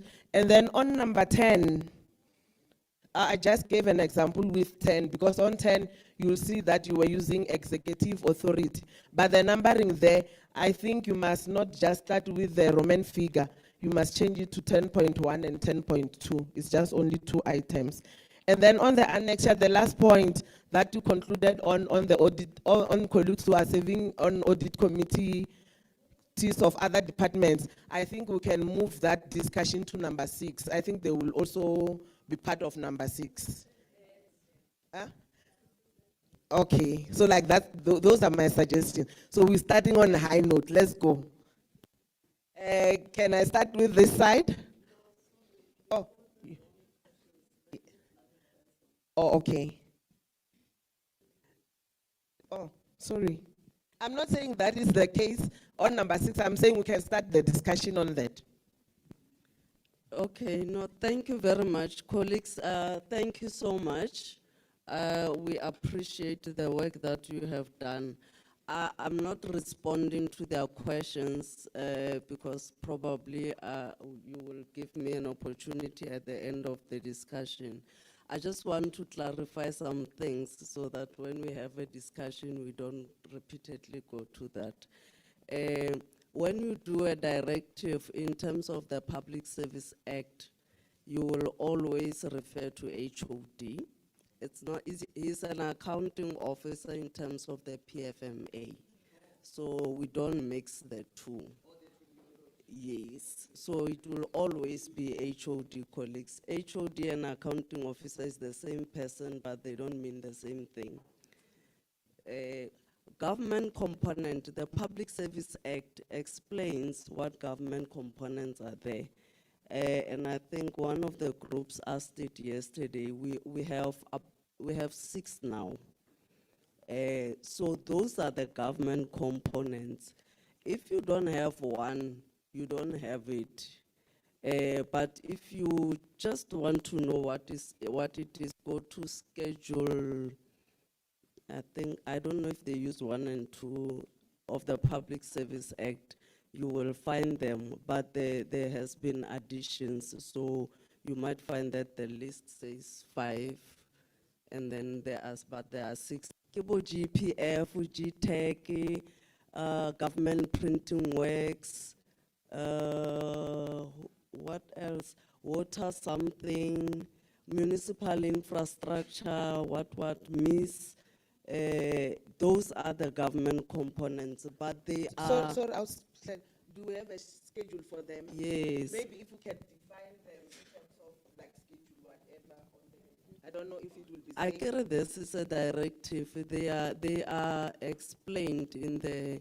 Oh, it's fine. We will look at it, but also let's not forget that we are also guided by the prescripts on how you do the directive. Yes, so we can check, and because I know some of the things that we want to include in the directives, we are told there's no need to repeat that, and you don't want to argue with. Otherwise, the directive will not go anywhere. So that is what I wanted to explain. And then when we talk any directive or regulations under Public Service Act, when we talk about minister, we are referring to the Minister for the Public Service and Administration. I think we are trying to define it. We have defined it in the directives. If not, we will also check if we can do that. So other ministers will be EAs. So EAs refer to other ministers, the MECs. In the office of the Premier, the EA is the Premier. So it goes like that in the Act. What else did I want to? And then when it comes to, okay, I said I'm not going to, yes. So I think those are the things I wanted to explain to give context to our discussion. So thank you. Okay, thank you very much. Maybe in what I said earlier on, HOD remains HOD, but just to check with you again, remember there was that item number where it was unit and then minister. Do we still understand it like that, that it's minister, or our understanding that it should have covered the EAs as well? No, I think I got their point. That one, okay, Yes, it's fine. That we will so it's that revisit, you'll work, it's okay, fine. thank you very much. So it will be revisited, that one, that point too. And then is this clarified, no confusion? Okay, I'll start with the hand that's up back there. Okay, thanks. I'm glad Sis Pleasure has clarified that part. I think it's on 7.1.1, because I'm from the same group that was presenting. Our issue was that, you know, if you look at the whole paragraph, the part that is, the part that is read about the EA reporting after 12 months is very clear and is correct. But we thought maybe the intention of putting the HOD reporting to the unit, to the minister, maybe we need to take out the minister, because maybe the unit itself represents the department, where the HOD can report to the minister. Maybe we can say HOD will report to the unit which represents DPSA, and then the other part that comes is very clear that the MEC, in our case in provinces, would report to the minister after a 12-year period.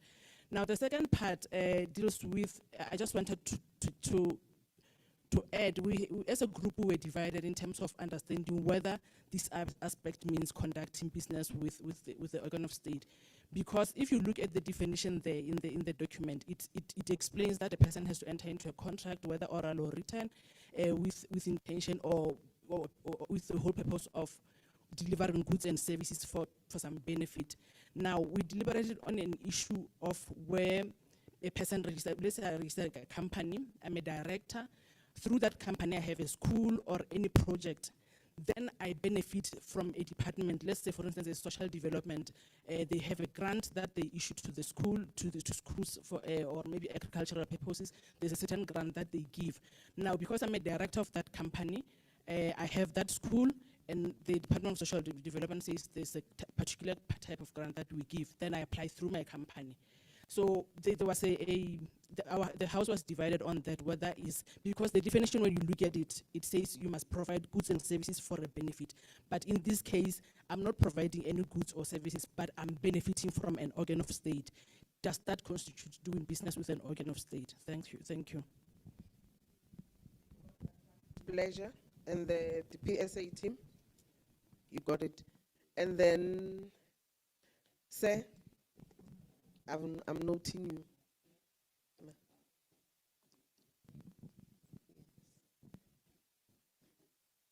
Yes, yes.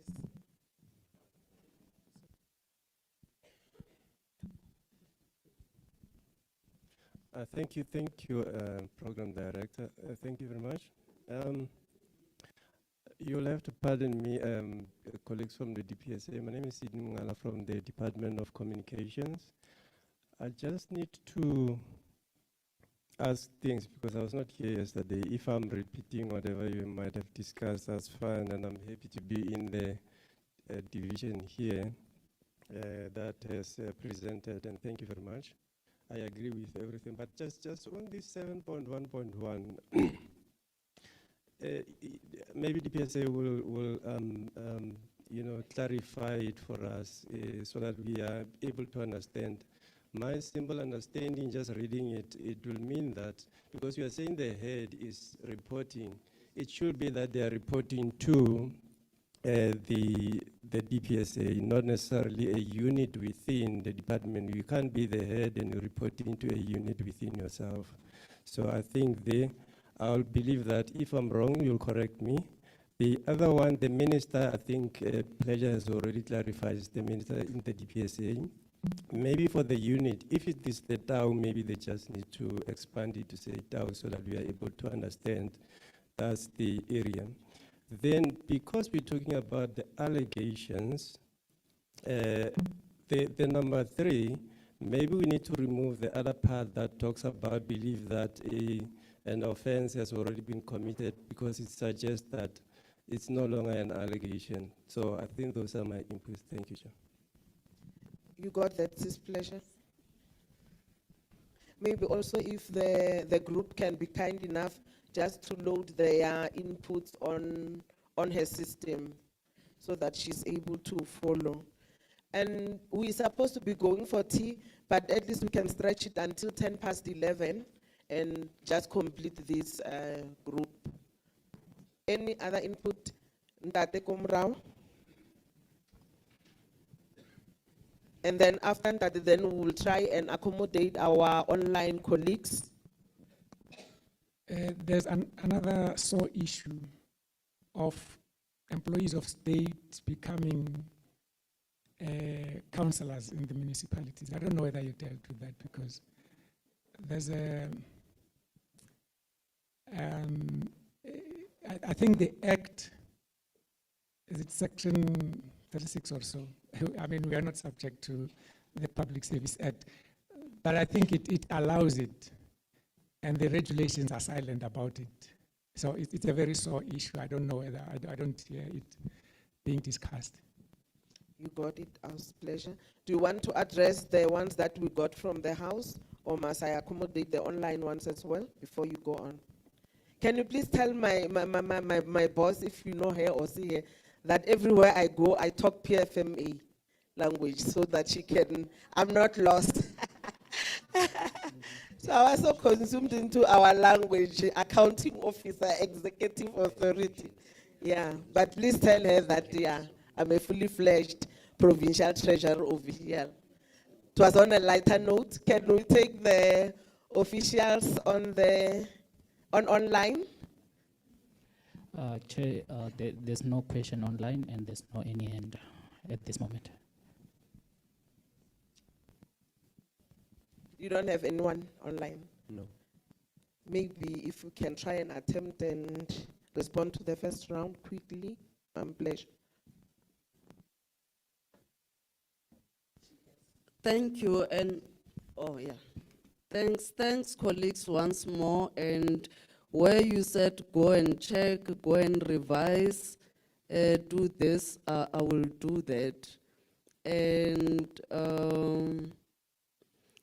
I hope there's a document that gives all those things so that I can go through the list correctly. Now, let me go back to the annexure, the list. The issue of labor relations people, it was also raised by the ORW group yesterday. And we agreed that I must go back and check with my colleagues from discipline management as to how does that system work and how do we fit it into the whole thing, because we were not clear if they are doing other remunerative work.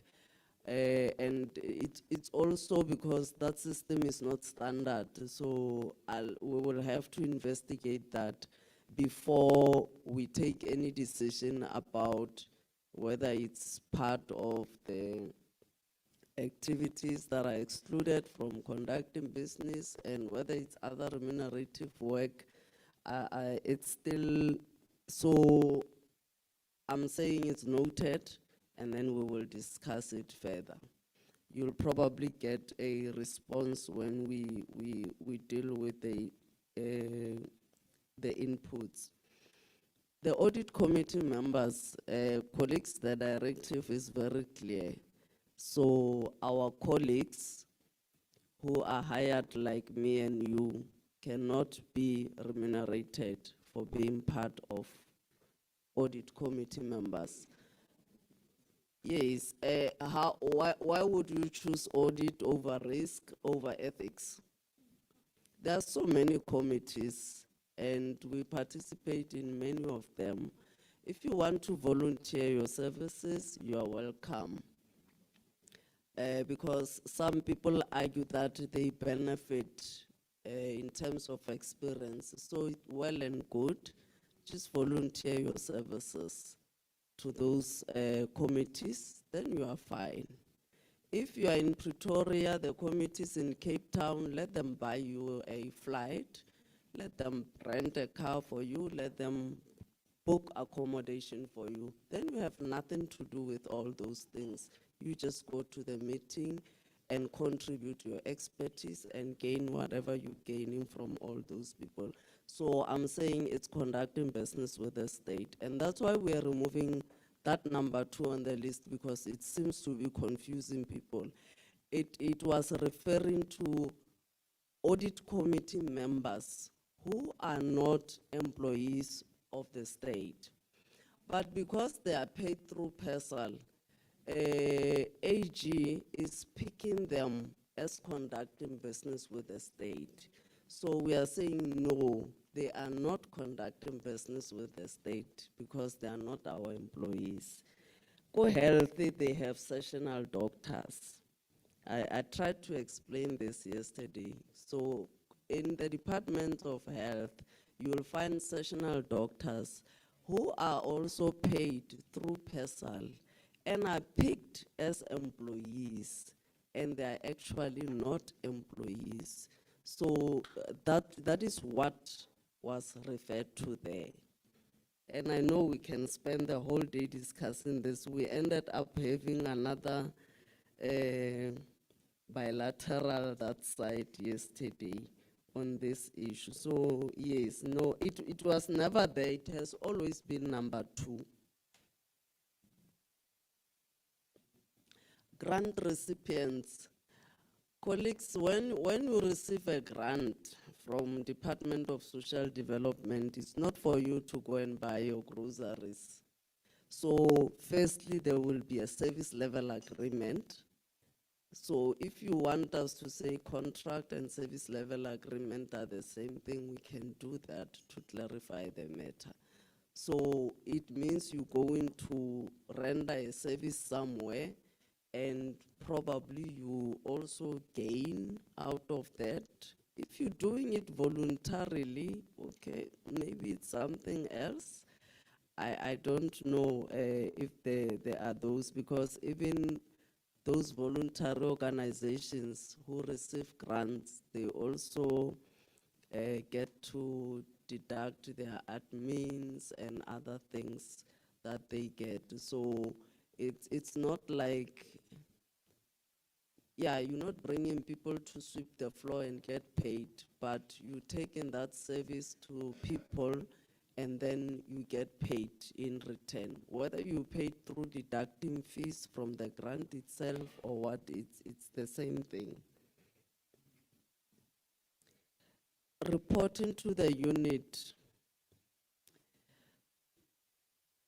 Yeah, this is a difficult one, and I understand, Sydney, you were not here yesterday. I explained that it's difficult because we're also implementing two acts at the same time.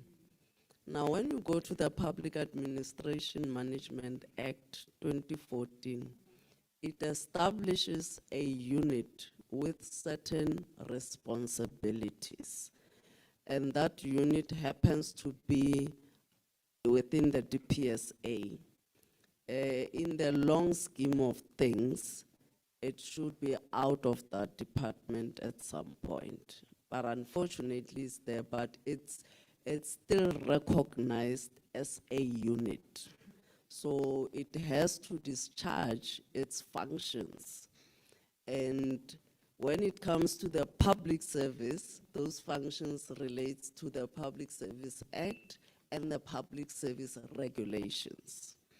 When it comes to the other sphere of government, we will be looking at the regulatory environment in that sphere of government. So you might find the unit coming up time and again.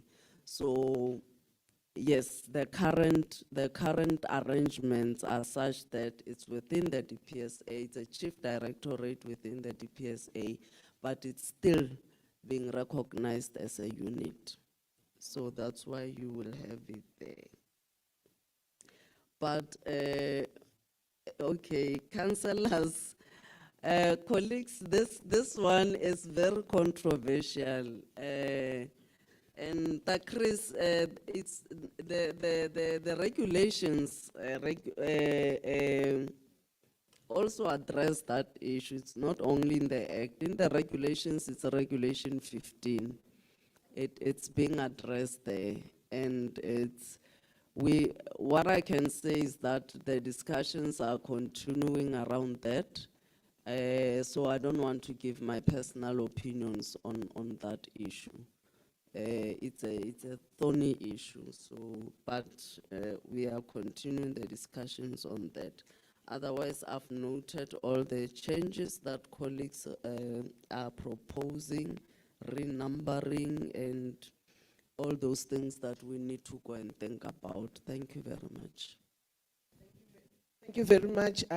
Pleasure. Maybe on that last one of councillors, if we can include it in the template, and then as there are developments around it, we share with the colleagues until it's finalized. Thank you very much. We can break for tea. It's 11:15, 15 minutes lost. And maybe if we can try and be back at 11:35. We do it quick. But thank you so much to the group that just presented. You've set the standard and tone very high.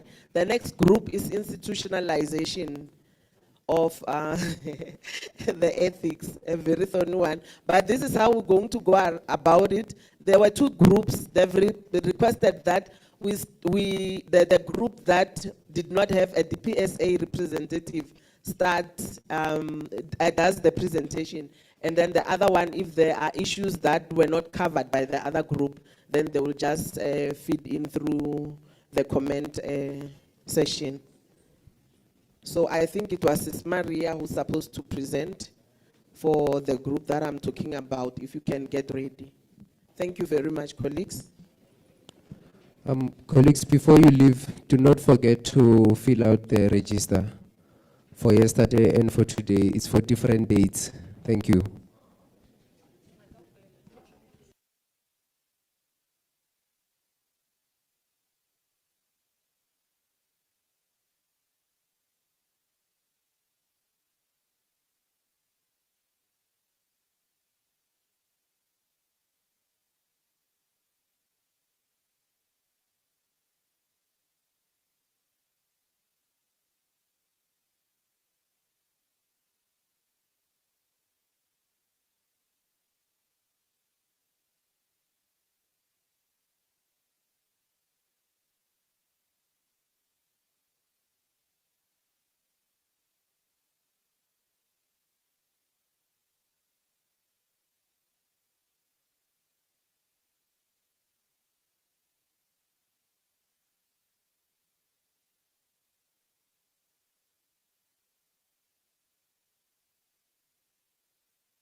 Colleagues,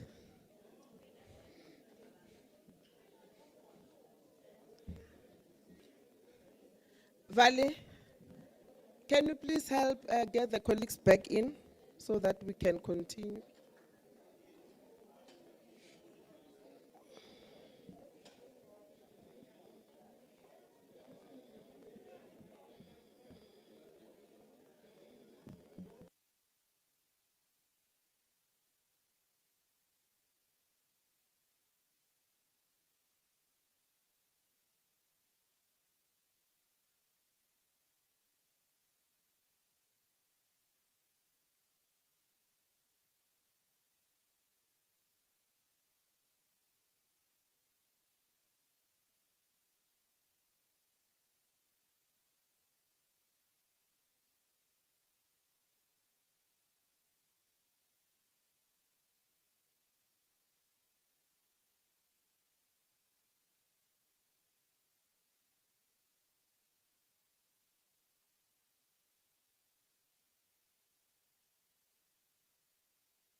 Colleagues, please.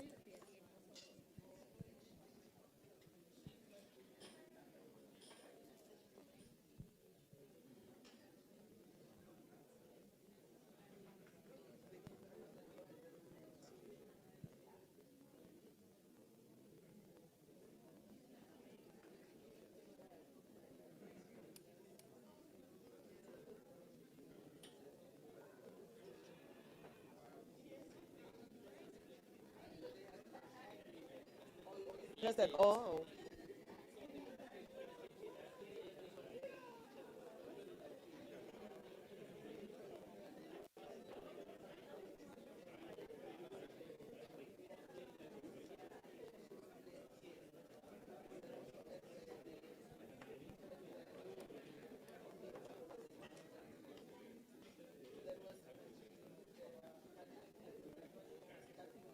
it like depending on the.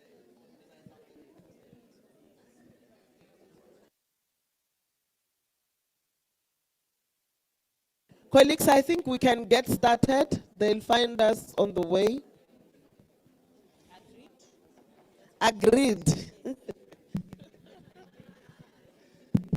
Good morning. My name is Muluko Wakapieha. I'm just gonna go through in terms of what we did. We just had a very robust discussion in terms of our group. The second group that was dealing more with the institutionalization of ethics. Hey, that's English, ne? Yes, and then we tried to look into the current arrangement in terms of the group that we were there, to say what is happening in different departments. So we find ourselves to say some are either appointed and some are either delegated or some are either designated. So that is much of a background that assisted us to come to say what is it that we actually wanted to see. So we really checked and we find that some of the employees are working in strategy and policy, some are in legal, some are in integrity, and very 50% were appointed as ethics officers. And we also had CROs that deals with risk and ethics. So those were some of the background that we wanted to get an understanding to say, when we are going to institutionalize it, you must also understand the current dynamics to say what is happening in different departments. Though we understand to say, is the HOD's office that always designate.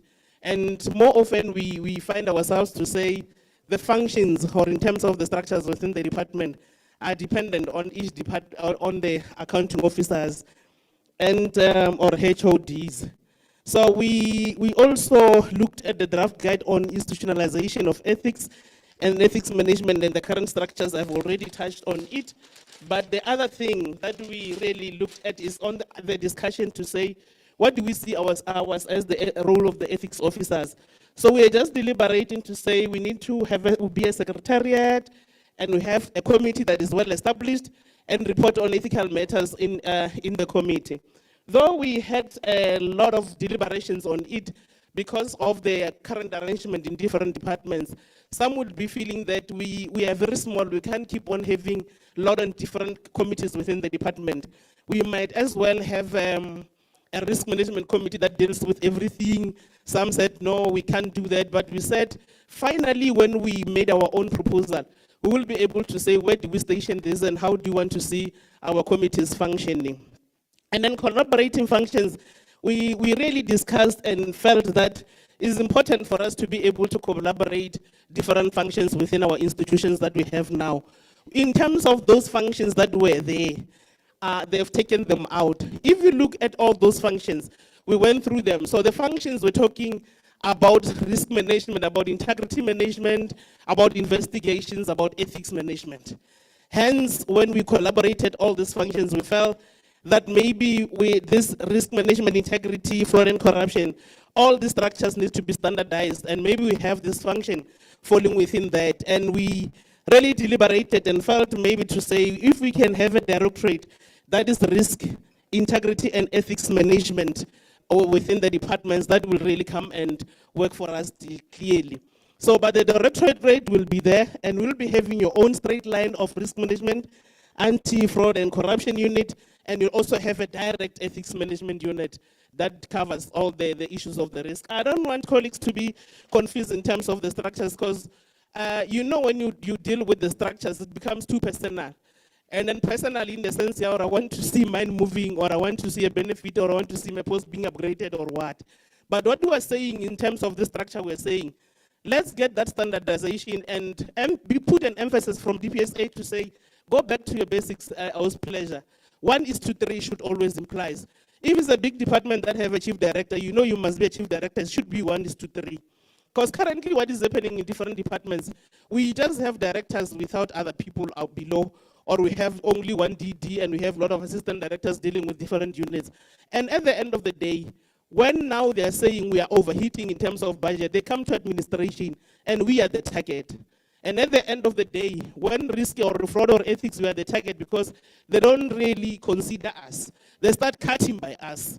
So those are the things that we need to say. Let's look into it and revisit that. And maybe it's important also to go and even revisit these issues and talk to the other units, your ODs and work studies that deals with the structures, and go back to basics, and we do 1:3. So we are not really determining to say 1:3, I'll be a disadvantage, there'll be a DD. No, the structure of your department will tell us whether it's decided by the director, the chief director, or the DD. But that is what we are really emphasizing. We are acknowledging the fact that we will have the cost implications, but in terms of the deliberations that we have to say, there might be some hidden costs. Yes, where the structures doesn't exist at all, you might have them. But currently, when we're checking the colleagues that were there internally, they were deliberating, we found out that we just need reworking, just reclapping of the units, just refunctioning. You put the functions together and we start really working. But that directive will really be able to assist us if it comes to DPSA, because sometimes we're confused. They write letters to say HR must do this, labor must do this. When you go to the head HOD, you'll get different aspects to say DPSA said it must go to HR, it must go to labor, or I can decide. So those are some of the things that we think we need to really come and close the gap. So we also address the issue of the size, not one size fits all. So the other departments are really big, but we need to understand what ethics management is and all its dilemmas and functions of ethics management that needs to be put in place. So the other one that we're proposing is that we need to really have the training again. From the deliberations that we're having, somehow, when we also go straight to issues of lifestyle, we got a feeling to say most of the people didn't attend the workshop, and in terms of what the questions we're getting. But if we can come and get that workshop at DPSA, it will come and assist us. So we are saying, for standardization and uniformity purposes, we know you're doing directive DPSA. You call us here to come and do it within a very limited time. But you're still saying, can you go to Mpumalanga and get to understand how they are functioning in terms of different departments? Go to Limpopo, go to different provinces, establish that committee, maybe have one per province. You come together and come with a solid and a compromise structure that will talk to the whole country. Not necessarily to say you're taking Limpopo or Sasa, they're doing well, and tomorrow when we benchmark, it doesn't actually talk to us. So we are recommending that DPSA, please establish a committee, national, provincial departments, align the structures, let's have uniformity. In terms of the generic structures of the DPSA, they try to do something like this, but it's not working because now we are working in silos. There are different directives that are coming every day in terms of the different PAMAs, the PSA, whatever, all the legislations that are coming. You keep on getting the different directives. Maybe even one day we need to come and see how can we consolidate and have one generic directive that addresses all our issues that we do. So in terms of the functions, though they've taken them out, we noted Roman figure 5 and Roman figure 7, if not 6, to say the way they've been drafted there, unfortunately, has taken them out. So we need to look into it in terms of investigations and referral to the SAPS. Departments have capacity to investigate, but when there are criminal elements, we'll refer the matter to SAPS. So please, let's look into that and make that impulse to say, after review and assessment, let's have the internal investigations where there is capacity to investigate, where there are criminal element, then you refer the matter. Because remember, when we do investigations in fraud and corruption, we're implementing the PRECAS, the fraud prevention plans, we're doing the investigations also. So we don't want to come and see like we are competing or some of the things we can't do, we just transfer. If I'm not able to go and collect the statements or get the bank statements, yes, I'll go and open the case, section 52 of the what act, the SAPS Act, Criminal Procedures Act, yes. We'll go and open the case, they'll go and get that. That's where I'll open the case. So, but in terms of this, let's try to be flexible. Let's start the investigation within. So it's Roman figure 5 and Roman figure 7 that we thought is better as we can really make some inputs. Thank you, unless if there are other further things that I've missed. Thank you. Thank you very much. Before we comment the groups, if you can just conclude the discussions. The representative for the other group, if you have more input on this one so that we can conclude it, Kahle. Okay. It was not my choice to be standing here in the front the whole of today, or else I could have worn a nice, sexy dress. So as you all, while it's putting it up, as you all heard yesterday, I was supposed to be in this group here, but then Brahmos said I need to help him facilitate. Not my job, but I did it. So as I was facilitating, they had to have a scribe and a spokesperson. So I continued. As we left this morning, they said, "You be the spokesperson." I said, "Excuse me, I don't know what's on the document that you are writing on, but it's my pleasure to represent the group." So what we did was we deliberated a lot on the context rather than the details. So let's go to where there's tracking, please. We didn't look at all of these because that will come out in some process. Okay. Okay, so what we did was we went to the purpose first, because it's no use looking at what's deeper until we have an understanding of what the purpose of this directive is and even of an ethics function. So we're deleting anything that talks to delegation, to a designation. And the reason for that is people are being designated, and also in Pleasure's other document about the functions, it's very clear there that what's happening is these are given as add-ons to people. So we are designating them. So we're not even looking at designation. I know somewhere at the bottom we're saying we know it is in the legislation, but Brahmos told us, and I've got 10 supporters who can say that Brahmos said that they can go and change the legislation. He cannot deny it. Yeah, corroborators, there's about 12 of us. So we went forward and we made the recommendation. Okay, so on this one, we're not even looking at the designating, right? So we only looked at the appointment. So also we're assuming that the AE can delegate the function. I mean, he can do it, but if TAU or DPSA say it's not a good idea for them to do it, then we can go back. It was just, very quickly some discussions we had. So the first thing that we didn't like was the word encouraging, because you see, and what I've seen also from being in the department is, and I understand from DPSA's point of view, they cannot be prescriptive, right? Now the problem with not being prescriptive, everything that says guide is taken as only a guide in the departments. So we suffered that as well. We cannot really rely on it and say, you were supposed to do your ORW in this way or that way, or gifts or something, because they say, but it says guide. So what we're saying here is we don't like soft words, because soft words mean that the minister can choose to do it or not. So we're saying we don't want the word encouraging. It's not instructive. We need to consider a word that is more direct, like we require them to do this or something. So I don't know what the accepted words that TAU can use, but it's too soft. The second thing is, like, we took out the formally designate, and we're saying they must formally appoint. Okay, so appoint means we give you this job, you are an ethics officer, here's an appointment letter which is binding, legal and binding. This is your job, so you can't run away from it. But obviously there are some criteria that needs to be taken into consideration. Some of that is, if you are in HR and 90% of your work and the effort that you put in is HR, they obviously can't appoint you as an ethics officer, and that becomes 10% of your work, right? So it can't be. So they have to assign someone who can maybe 90%, if not 100, be focused on this. So we're going to formally appoint, we're taking out designate. So then the next tracking we have here is, we said the purpose is,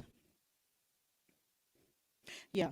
So when we started looking at what should the ethics officer do, we couldn't really come up with something like that, because you have to have the functions of an ethics office first. And I'll tell you why. So let's say your minister says this one person here is going to be the ethics officer and throw the appointment letter at that person. There's a lot of things that that person must do. So we don't want this to be ambiguous. So what we focused on was to look at what is the ethics function or ethics unit supposed to do and why. Once we know what the unit must do, the appointment beneath that unit or in that unit can have different competencies, right? So you don't need one person who can do everything. So what we did was we recommended that the functions of an ethics office be detailed first, and then we can see, who underneath that can take what roles. But we'll flesh it out just now. The other thing here that says organization and staffing, taking into consideration the size. So we recommend that functions, of the ethics office be detailed first. So we'll get to, let's get to that now. So what we said is the functions of the ethics office within the organization. The ethics unit should perform or function, I don't know, maybe eventually we'll come up with one word, but we're saying the ethics function of the unit should perform the following key functions. The first one is governance. And under governance, we're talking about the ethics policy, ethics strategy, risk policy, conflict of interest policy. We're doing a code of ethics now. So all of that will be the governance, which involves the policy development, and obviously they will be drafted in alignment with these directives in the Public Service Regulation. The second thing the unit must do is they must enhance the ethics culture in the organization. We're talking about, sorry, I had to quickly put this here. So that's training. My staff knows any spelling error, my eyes start blinking. So enhancing the ethics culture in the organization is talking about training, awareness. Most all of these we are doing, so I just put that here. Training, awareness, news flashes, ethics week, ethics fora. Those are really nice because they're informal, right? You just gather people around and talk ethics. Pop-ups on your laptops. I wish I could show you my laptop, but we put a pop-up on the, what screen? The login screen, I'll show you just now. Blogs, etc. So how do we enhance the ethics culture internally and outside? So outside meaning all the stakeholders that we work with must see that, right? We're also going to put some comments on all the SLAs, MOUs, even tender documents about ethics and anti-corruption. So that's how we're going to enhance the ethics culture. The next thing that function must do is the execution of the policy, strategy, and directives. So this is the wheels, right? This is what the ethics officer will full-time do, looking at ORWs, assessing, receiving them, making sure they complete, reviewing, checking for conflict of interest, the financial disclosures. I mean, that's a whole year job, including the lifestyle audit, right? And then the gifts register, conflict of interest, AG findings, the audit requirements. So that's actually the doing of the work. So the first part is the strategizing, and this is the actual doing. And then there's a monitoring and evaluation after that. I mean, you can call it whatever you want, but it just sounds correct. So the monitoring and evaluation includes ensuring the policies and strategies are being adhered to, management of the ethics committee, doing ethics surveys. So that's the monitoring and evaluation. You will monitor whether those policies and strategies are being adhered to, and you will also get a nice feel when you do the surveys, okay? So, and then the last one is reporting. So that function, if you look at how, what should an ethics function do, they must do reporting. Reporting on what? Reporting on everything that we find, reporting to the ethics committee, reporting to audit committee, reporting to EXBO, reporting to DPSA. But I was so glad to hear Pleasure say that they're integrating the systems and digitizing it so that it's much easier. We don't have to send reports. So based on that, we're saying if that is the function of an ethics officer, let's look, I mean the ethics function, we actually didn't look at these. So here, so I just highlighted this in red to say, at the end of the day, the minister is accountable. He may delegate it to the HOD, but at the end of the day, he's accountable, which we're happy with. Then we go to 5.2. Okay, again, we said we're not going to use the word designate. And also, here we're talking again, because remember, this is the legislation. So Brahmos is supporting us on this. We're going to amend the legislation, or else we wouldn't have come up with this. We would have worked with it. Brahmos? Okay, so the designate. Okay, let's go down. Okay, based on Brahmos, we deleted this whole thing.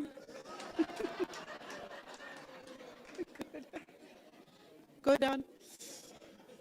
Okay, so when we talked about the appointment of ethics officers, some of the key things that we're looking at is the ethics officer must be subjected to security vetting. We need to know whether they're ethical, whether they were involved in a whole lot of things. So they must be subject to security vetting. Okay. The second thing is EO must be competent and suitable. So when we talk about competency and suitable, we're referring they must have the necessary qualifications, they must have the skills, they must, when you look at their performance history, they must at least get a 3 rating, and they must be ethical. So what would happen is there would be like an interview, when you're interviewing a new applicant, you would ask them questions about ethics. So we can come up with some questions, but you can't just appoint someone, and you cannot also just appoint someone that's doing the job now. Remember, the person that's doing the job now was just put there and said, right, you will do ethics. So here we're talking about institutionalizing it. So we have to find the right person. So here's a recommendation on please ignore the numbering, I don't know how that came there. The appointment and removal of the head of the ethics function or the ethics champion, or in an institution where they only have one ethics officer, then it would apply to that one.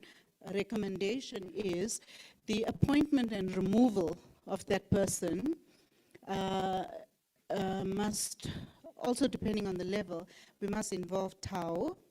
But I've said here, it may not be practical, but it's our recommendation. I remember, Solomon, last year when we came and your minister and DG were here, it was something that you said you were going to consider, but nothing hard and fast. You said, yeah, we will consider that.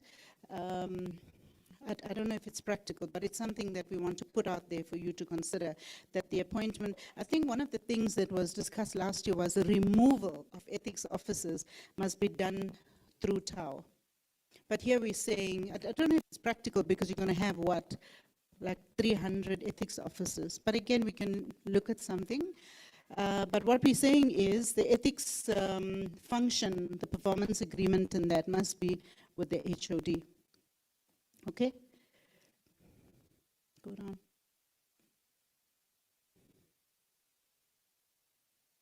Where's the reporting?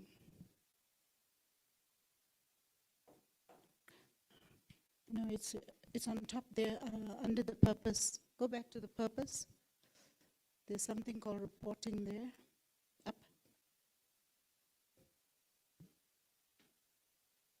How did we miss that?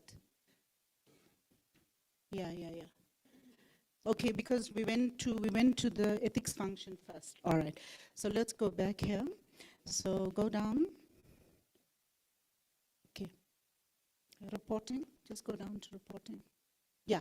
So under reporting arrangements, we're making a recommendation that the ethics champion or ethics officer, I'm not sure what it's going to be called, but it's your highest level, should report directly to the HOD.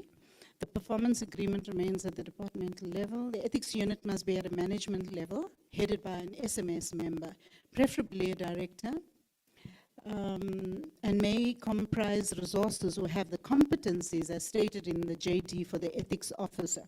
So what we were saying there is that it must be an SMS member. And why? Because if it's lower, it's going to be neglected, right? It's like you're an HR officer. So it must be perched at a high level. And in addition to that, it must be on the structure. We can't say it's in risk and then gets left there, or it's in HR or whatever. It must be on the departmental structure, giving credence to it, right? So here we're saying it must be headed by an SMS member, and then all the staff underneath, you can allocate the work that we said must come out of the governance, the execution, the monitoring and evaluation. So we don't need one ethics officer with all of those competencies and requirements. So we can say this person can only do the strategy, the governance, and the monitoring. And these two people here will do the actual work. There's a lot of work. I've got 2 staff who's doing the actual work, and it's an entire year because the ORWs come flooding, you know, you don't know. Then there's the lifestyle audit, then the AGS picked up doing business with the state. It's a lot of work, and all of the verifications. And Amos here says, even though the public service regulation says that PSC will do the consultation. So Amos is like, I'm Amos's favorite, because we do all the consultations, we complete a spreadsheet, and we send it off to PSC. So it's a lot of work that needs to be done there. And that JD should specifically talk to that, which is the details. Yeah, so that was the reporting arrangements. We were saying, perch it at a high level, let the unit be standing separately wherever, let it report into the HOD, let it be a block on your structure, and yeah, and then the JD will follow. Okay, go down.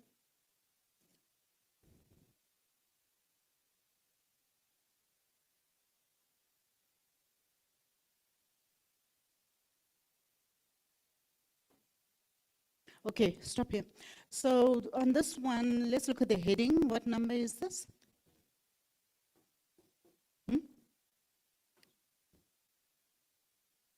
Okay, 622. So this is talking about the appointment of ethics officers, and these are all the things that you know, the minister must consider. Under ethics management strategy, it's just a question whether you want to conflate the corruption risks there. Because remember, ethics, yes, there's the component of ethics in fraud and corruption, but I don't know if you want to put it here under ethics, because some institutions have policies, separate policies for fraud and corruption. Like us, we have a separate policy and a separate strategy. So I don't know if you want to put it here. And the reason for this pleasure is internal audit audits us against these documents. So if we have a separate process for fraud and corruption, and that's not up to scratch. In fact, in our department, it's not. We're just starting it now. And when they audit us, then they're going to put this together. So maybe we're just recommending, maybe take it out so that it's very specific to ethics. And then the functions of the ethics officers. I just put these in red. And also remember, in the time that we had, we didn't go through the JD and the functional document as well, because we were mainly talking about getting the context right, which is what is required of an ethics function. So these words here, I don't know, they're very,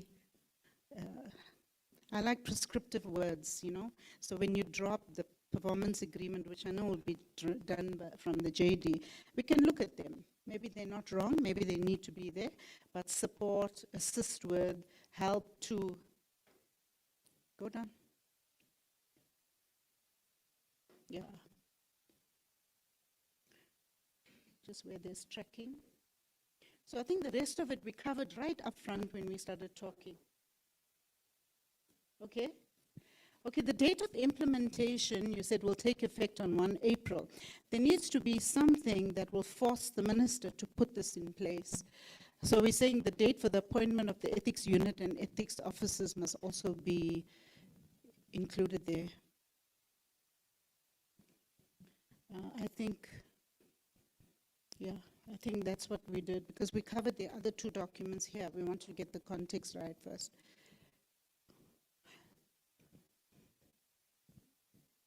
Or does it presuppose, we're not sure, that's why we asked, because it's not clear.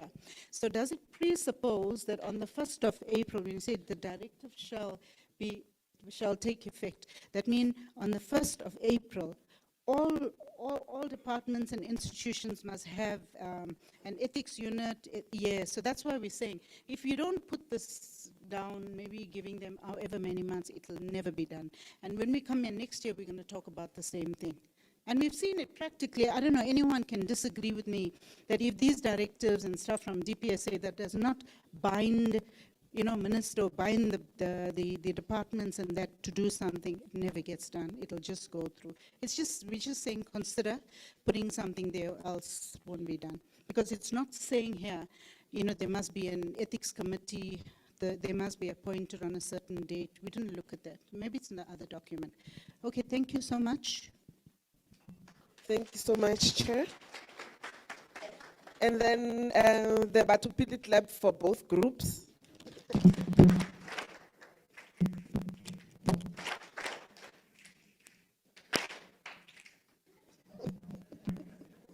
Okay, thank you very much.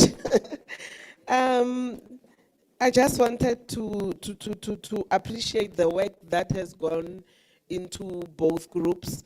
Like you can see that there was a lot of thought applied in the work that we were requested to do. I'm highly conflicted on this one.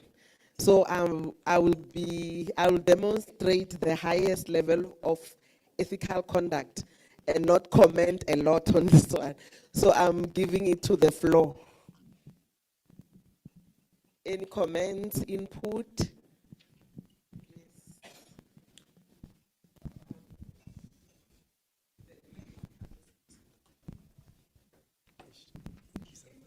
Have our online colleagues getting ready with the questions and comments. Thanks, Program Director. Thank you very much for the two presentations. Maybe, Chair, from me, I think it's a good and well we will have the directives, but the key issue is whether the implementation will be there. And I'll hope, Chair, that there will be then the alignment, because we like, and I've seen it many times, to work in silos, where in the document here we'll talk about we are going to appoint ethics officers. We are excited, we put it in our structure, we go to DPSA, they say you can't have a structure under this particular issue, put it under another section, whatever you can call it. So I think that level of alignment must happen at DPSA. Thanks, Chair. You got that one, Sis Pleasure? You got the comment? Commitment.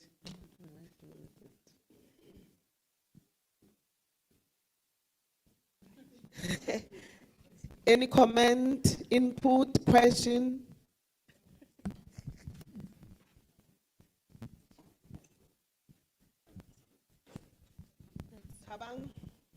Anything from the other floor?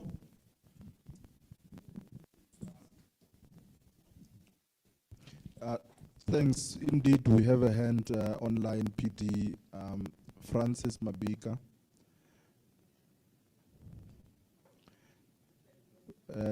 Francis, proceed.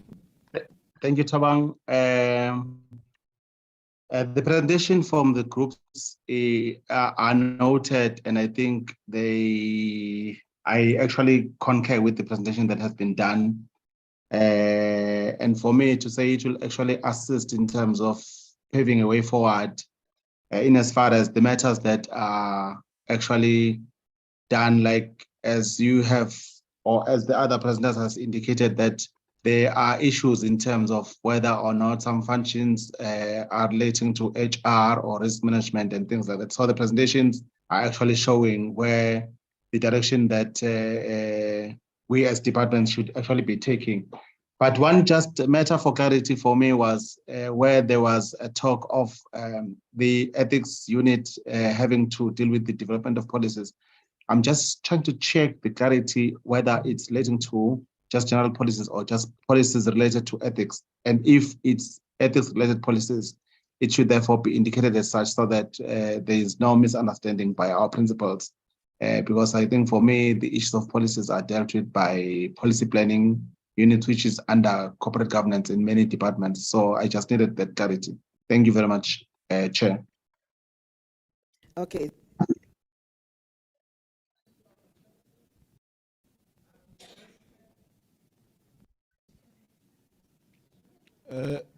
Your mic is off. PD, your mic is off. About that, yes, just that one clarity, I think we can respond to it quickly. When you spoke about development of policies, you meant ethics policies specifically or departmental? That's what the gentleman from online was asking. No, it's only ethics. This directive is only about ethics. And that's what I'm saying. If we've got anything referring to fraud and corruption, we need to remove it from these ones because it's a separate process. Thank you very much. I hope Ntate Mabitla received the response. So it's ethics specific policies.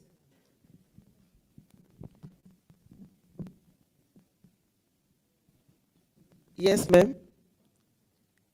Good day. I just wanted to check, there was a recommendation, I think on the last page, in terms of proposing that the appointments be done by 1st of April. How do they anticipate this? Because already from the Treasury side, there's an indication that posts must be frozen. So are we seeing this being feasible? Because we need to make sure that whatever that we're proposing, also the cost will be available in that regard. So can we just get some clarity on that? Thank you. I hope they got that one.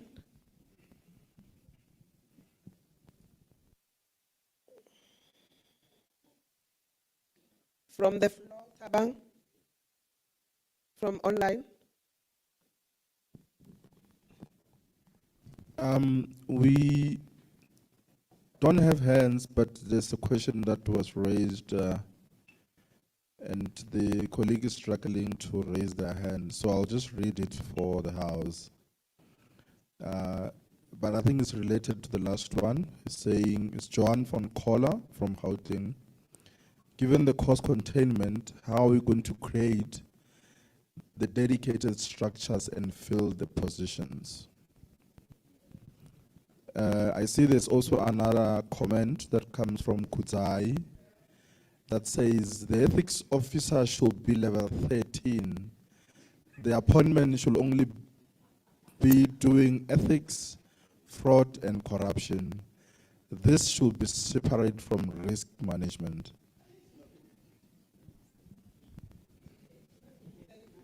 I think the first one that you read right now, it went hand in hand with the last speaker.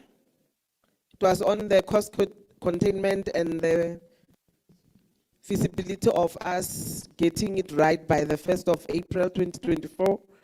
And then the second one, the separation of the ethics function from risk management. I think we can respond.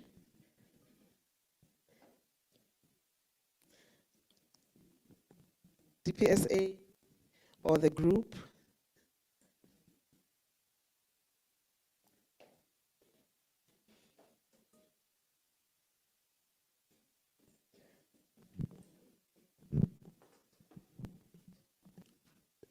Thank you, colleagues. And I must say thank you very much to the two groups. Every time I think about this directive, I sweat and don't have sleep at night. And the two groups are not making my life any easier. Because the second group are actually proposing an alternative directive of establishing a unit. So I don't think that work will be lost, but I think we must also, and based on the questions that are being asked about where are you going to get money to do this and this, we must also be realistic and chop this elephant piece by piece. I know it looks like a long road, but some departments are matured and at that level where they establish units, I don't think there's anybody who will stop those departments from doing that. But we also would like to accommodate everybody. And I know Salome wants, Salome's group, they want an instructive language on the directives. Sometimes I also, believe me, sometimes we do that and we have to tone down a bit. So those functions, if you look at assist, support, and do this, those are the functions that are given to the HOD. So they are not given directly to the ethics officers. And that's why you will be supporting the HOD in doing this, you will be assisting in doing this and the like. So, but what I also like about the second group is that all those inputs are contained in a document. So probably they will email it to me, or one of my colleagues who was in the group will also do that. So when we sit as a team, we will be having that. So I also encourage the other group to do that, because I think somewhere they were working on the document, and even those that are written, they can just make sure that we have it. And I think I told the Salome group yesterday that this is a difficult one when it also comes on our side, because we are expected as a unit to come up with this directive, but actually we're not OD or HR specialists and the like. So, but we get assistance from the SAPE program in terms of this. I hope Corey is still online, and maybe he also is making sense out of all these inputs. So yeah, I think that is that. But so when it comes to the issue of money, that's why we're still using designator point, so that people can work within what they have. I can tell you, colleagues, I know every time we come with this, we are told DPSA must go and negotiate with National Treasury. We can do that, but that doesn't mean you'll get anything out of it, because departments are still independent when it comes to managing their own budgets. So there's no budget that will come from DPSA saying this is for appointment of ethics officers, and we all know that. And I'm sure program director can attest to that. So that's why you'll see softer language. It's trying to accommodate all the circumstances that we find ourselves in as departments. Now we've heard about the cuts that are coming because numbers are not balancing. So yeah, that's why we do that. On the issue of consulting from one province to the other, it's a good idea, but then it means we will take maybe 2 years to do that. But to circumvent the 2-year process, I know Bramos, I don't know how he has communicated this, but he was talking to provinces. In fact, I think from the era of Madimeja, we have been encouraging provinces to establish provincial fora. And there are few provinces who have done that, and we found that it's easy to communicate with those provinces, because then they can tell you, here is our schedule for the year, or we're having a meeting on this day, all ethics officers are here, can you come and address issue 1, 2, and 3? So through those structures, it will be easy to do that. So also help us. I know I was laughing this morning when the other presenter was presenting and thinking, in my next life, I won't have a department called DPSA. It looks like our job is to confuse people.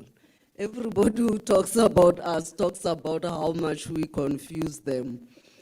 but nobody takes a mirror. So let's also work together on these things, colleagues, and try to help one another. So yeah, no thanks. I think I have addressed all the issues, but thank you very much. Can I please get the inputs? I think they are helpful. Thank you. I think we have one.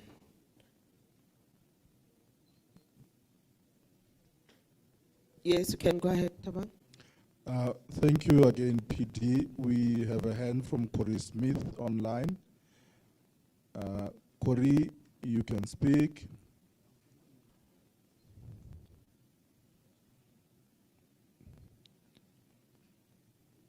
Unmute, please. All right, thank you very much. I hope I'm audible on your side. Okay, am I audible? Sorry. Yes, Just am I a audible? moment, Corey. Okay. We can hear you online, but we can't hear you at the venue. Okay. Okay, we lost connection. Can you just hold?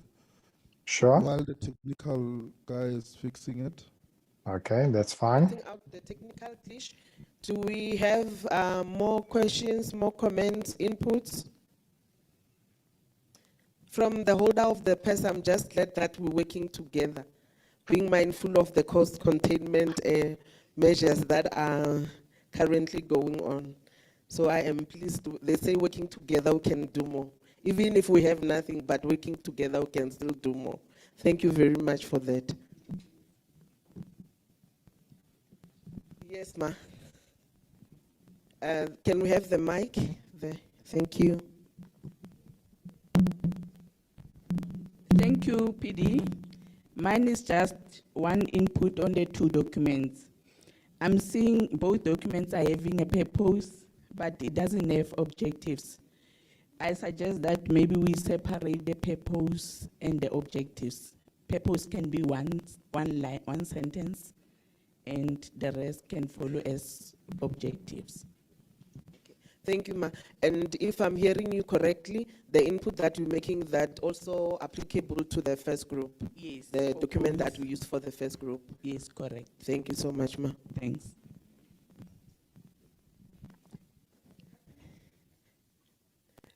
No, we haven't stopped. We're just sorting out the technical glitch. You can continue.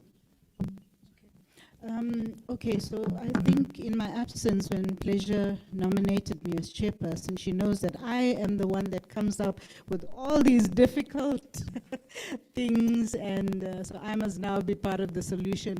So I just want to assure Pleasure that the committee will give a lot of thought to all the feedback that's come through. We know that the USB is with Tabang, with all of the presentations. If Tabang can please also send it to the committee, we will deliberate on that because we are the we are the advisory committee. We'll do that. I just want to talk about the risk committee. Someone asked a question about can the risk committee be used to as the ethics committee? Was that the question? No, they were saying we need to separate the functions.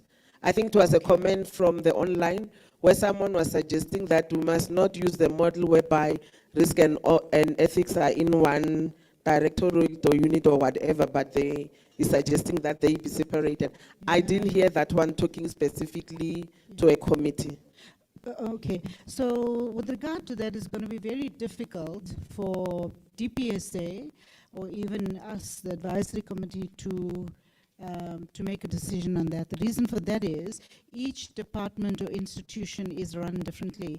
I know some municipality, I know a municipality that has combined both, but they can because the municipality is small and they don't want to have many committees. We even thought of combining it with the OPSCOM because our operations committee has representation of all the branches or divisions. It didn't work because each committee has its own agenda, and you don't want ethics to just fizzle in there. I mean, on a risk committee, for example, or even a risk committee, the agenda is focused on risk.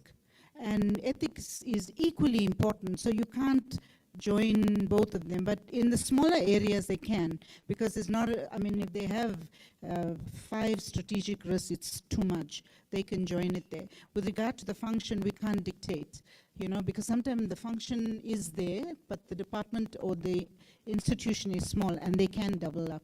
So each, and what Pleasure put on the directive is correct. The minister must take into consideration the size of the organization, the number of staff. Only then can a decision be made. Thank you, ma'am. For that input. Winning Tabang. We sincerely apologize to our colleagues online. These things do happen. That's why I always choose to remain BBT. I am fine and comfortable being a BBT. You see what's happening now with your 4IR. The 4IR a gang, this is what happens. But if I had my paper, I'll still have my paper unless the accident that nearly happened over there happens with me. But I think we can continue, okay? PD, the technical department is requesting to restart the system. Will it affect us here? Only online? Okay. Okay, we can go back to, because we have more hands now online, so.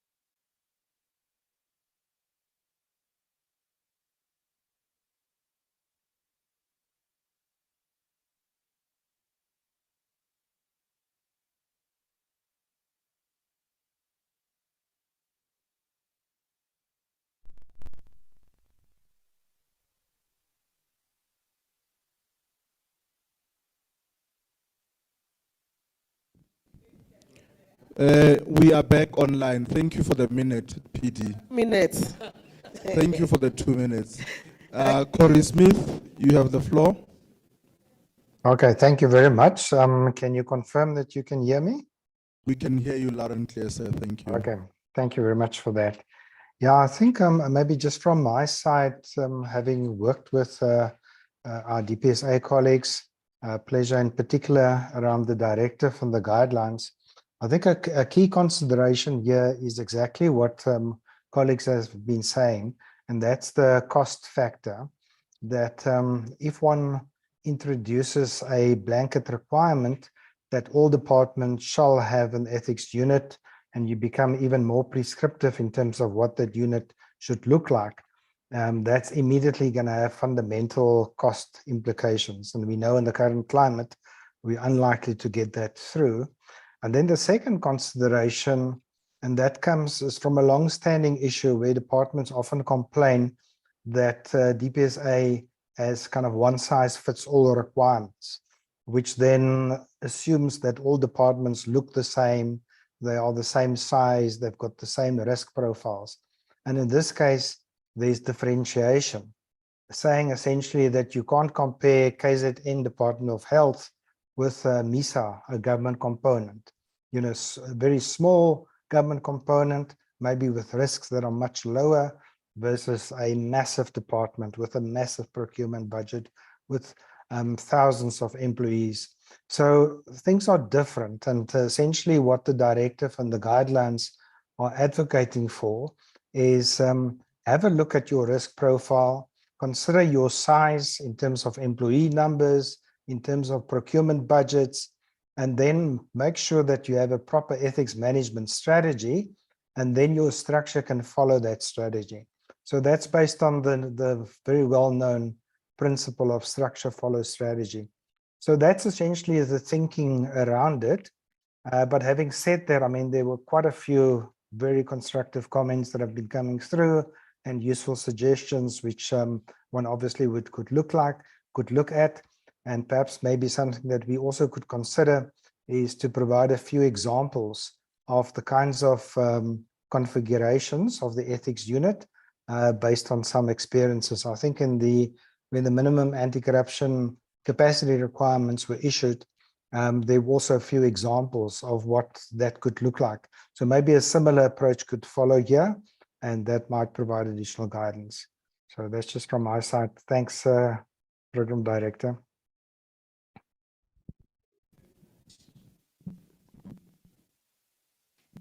Wow. Continue. I'm locked out. Okay, I think we are ready to move, but the recording is back on. Okay, can we just kindly move to the next presentations, which is on the feedback on ORWs? Who's presenting for us?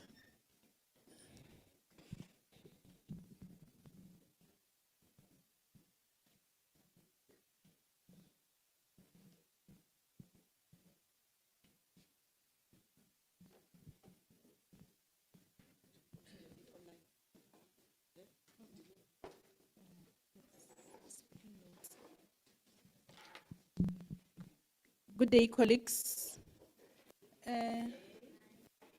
May I request that you flag the directive, the draft directive, so we can follow, because we only have the speaking notes, but I'll cross-reference between the two documents.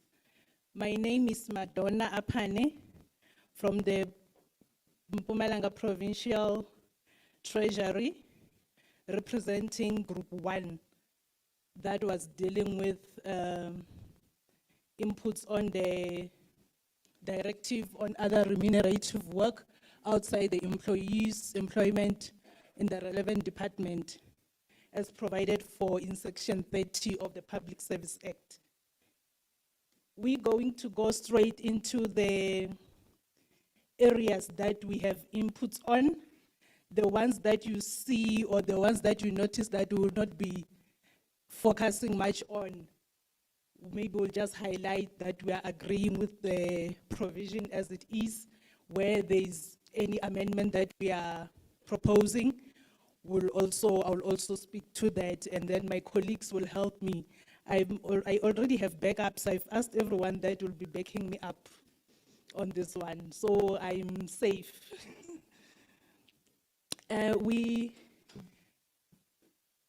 We have looked at this definitions, and then we had a comment on the definition of deemed approval, although we did not go can you please scroll and go to deemed approval, please?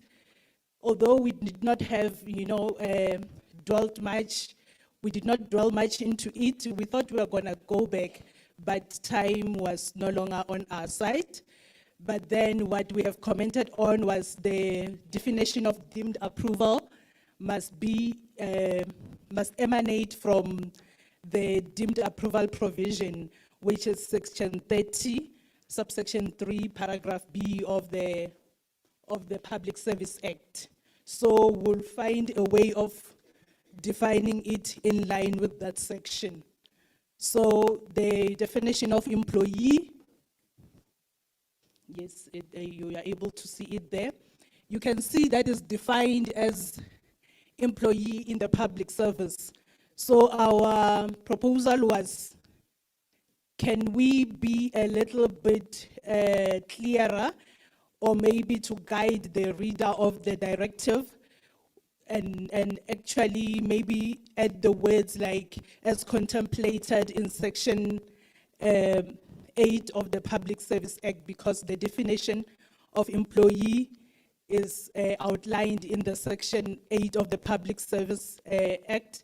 And then as we define it in the directive, may you also refer the reader to Section 8 so they may know how to comprehensively define the employee in the public service. And then the ethics officer, I think there's been some discussions on this one, on our comment, because our comment was on the part where it is said as designated, the last part where it says as designated. So we were looking into it in light of the institutionalization.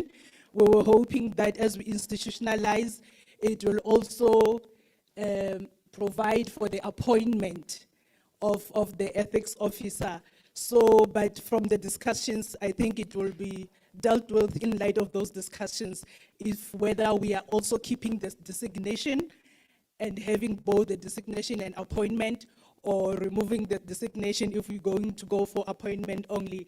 But we'll remember that will also affect section regulation 23 of the public service regulations, because it talks about designations only. So it means there has to be alignment there and amendments of the regulations if they've not been taken into account yet.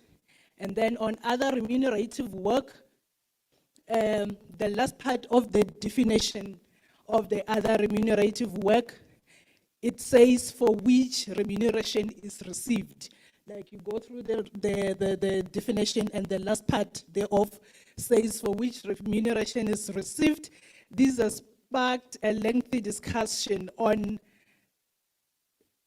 as much as we're talking about other remunerative work, we must also look at the intention, which is to manage and regulate conflict of interest.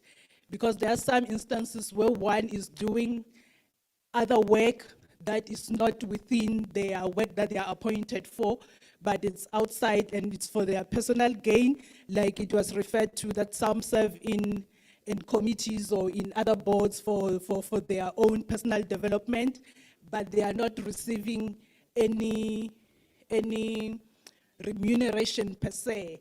But the gain is not monetary per se, but it has a potential of affecting the, or of balancing the interest that one may have with their work. So how do we manage that? We understand we are dealing with the other remunerative work, but we must also consider how are we going to manage or regulate instances where one is doing other work outside their employment, but they are not getting any remuneration. Are we saying, must we not do do anything about it or manage it in any way, and how do we deal with that? And then it also brought us to reimbursement, to say some get reimbursed for this because they sit maybe in the boards or they sit in those committees, and then they are only reimbursed for what they have actually spent.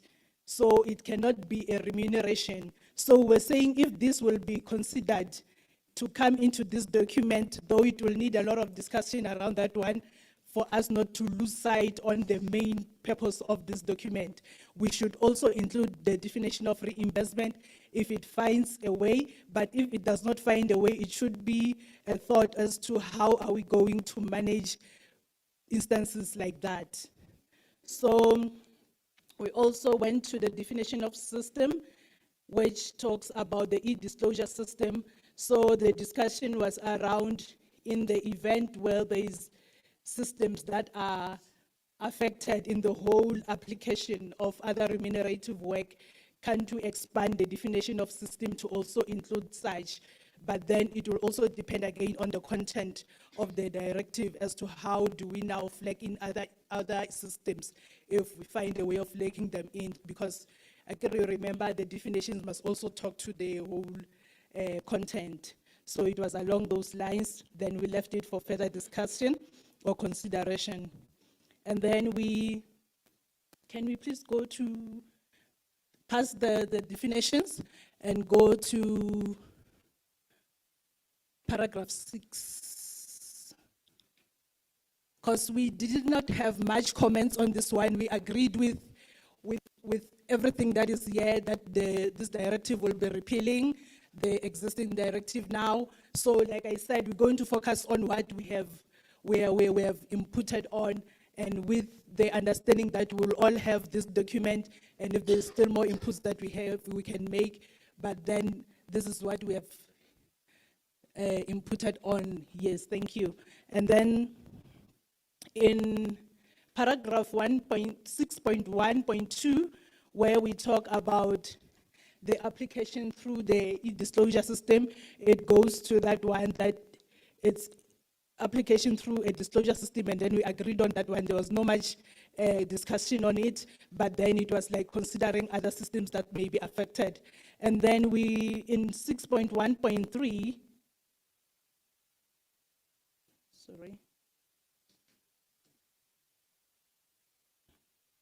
6.1.3, we had a discussion on the first part of this provision, that where possible, the employee should engage their immediate supervisor before initiating an other remunerative work application. And then our view was this statement or this provision is soft, it's not directive, like it was said by other speakers, that certain provisions are like, you know, encourage, or like what, if you may, and they're like soft, they're not directive. So we thought this statement, where possible, it's like it will be a choice whether I do it or not. And if it fits me, I won't do it. So we ended up agreeing after discussions that we may remove the part of where possible. Actually, the discussions also went on to say, if this statement is relevant, what is the purpose of this provision? Do we really need this provision do we really need the provision in the process of applying for ORWs, or what is it? But after discussions, we agreed that we may keep the provision as it is, because it encourages the seamless processing of the application, wherein you'll have had as an applicant prior discussions with your supervisor, and whatever comments they have, they will be able to put it, because they will also, whether they agree or not, they will have to also put it in writing in the application process, because whether they recommend or not, the application process won't stop. It has to go until the final decision-making by the executive authority. So we ended up agreeing on this, and also saying we should have it in the checklist of the information, of the ethics. Oh, yes, in the form where one will see if this step has taken place or not before processing the application further. So I hope I'm putting it the way we agreed. If I'm leaving something behind, my colleagues will assist me. And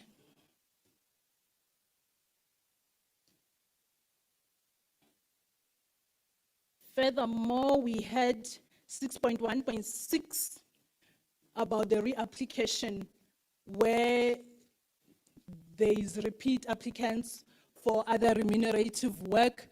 As it is, the application, you newly apply after every expiry, you newly apply, and it's within 30 days. Sorry, it's within 30 days before the expiry, but then I think I read somewhere where it says 60 days. It's 60 days now, or the 60 days was before?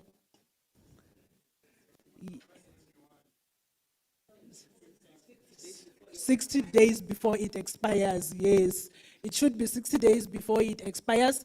That part we agreed on it, and then we also had a comment that instead of it being a reapplication where you start afresh with everything, we said how about having a simplified form for reapplication, especially in the event where one's roles and environment have not changed. So you just assess if the environment is still the same, and it becomes simpler. We can have a simpler process than having a whole new process like you are applying afresh.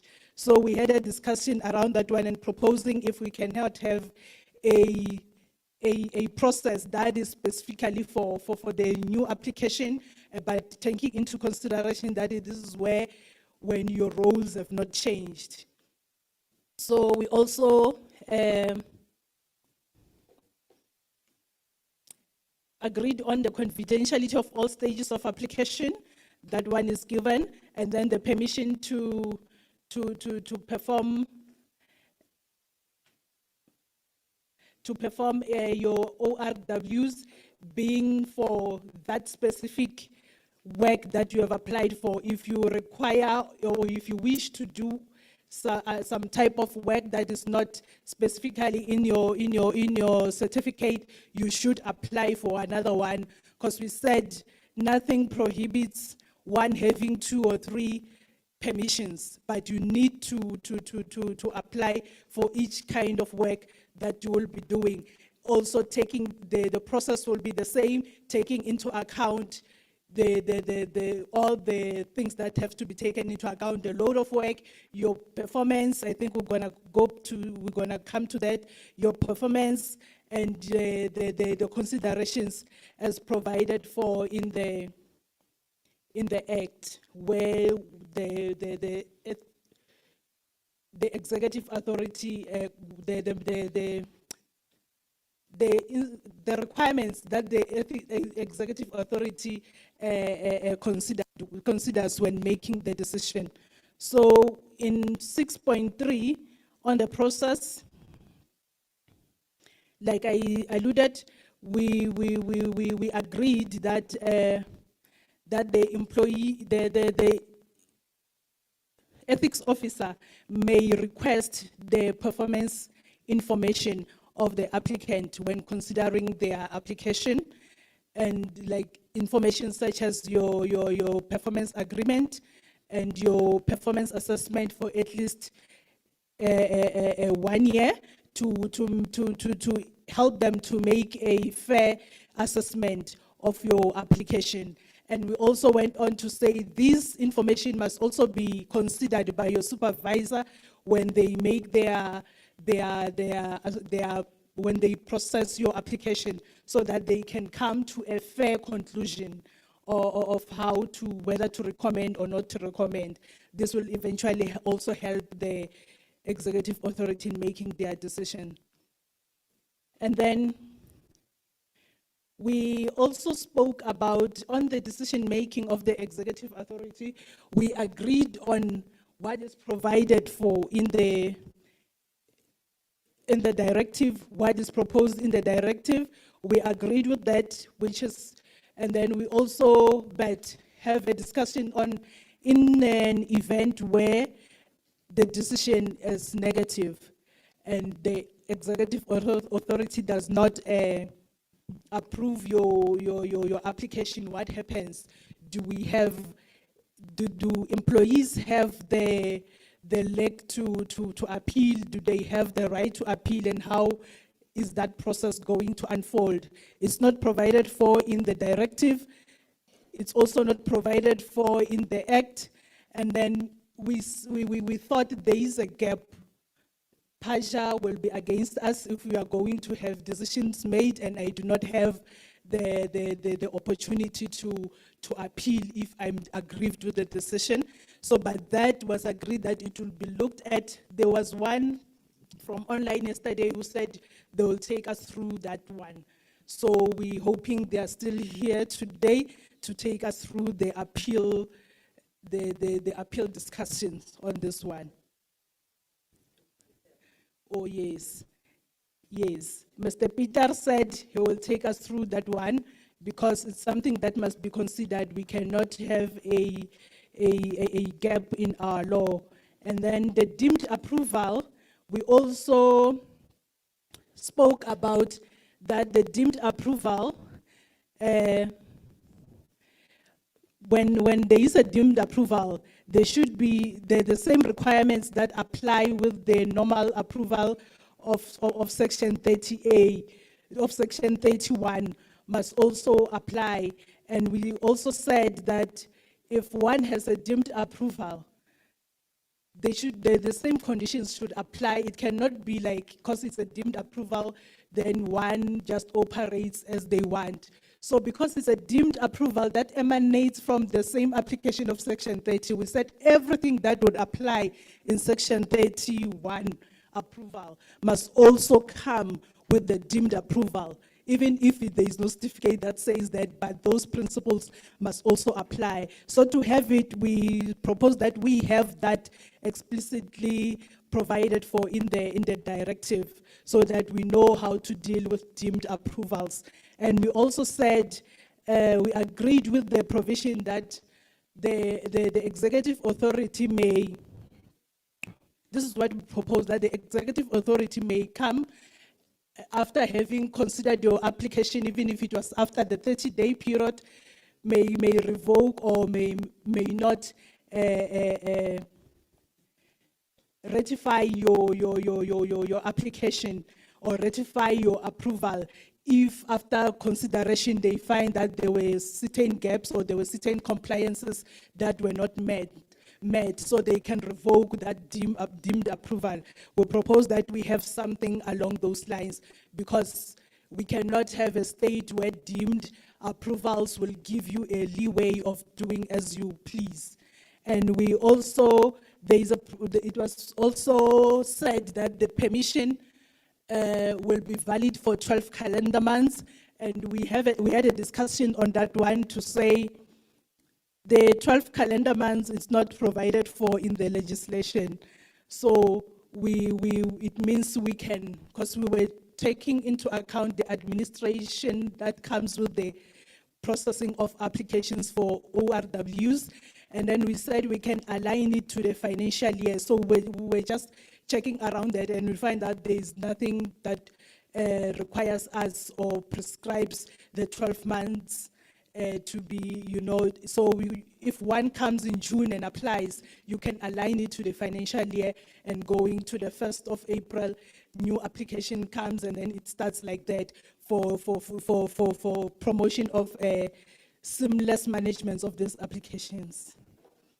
So the same goes with the deemed approval. If it was a deemed approval or that happened in October, it must be clear, one must know that is a deemed approval until end of the financial year. From the following financial year, they must apply, taking into account the period in which they should make their application before the expiry of the permission or the deemed approval. And then the 6th, okay, I think I've dealt with that, the alignment with the financial year.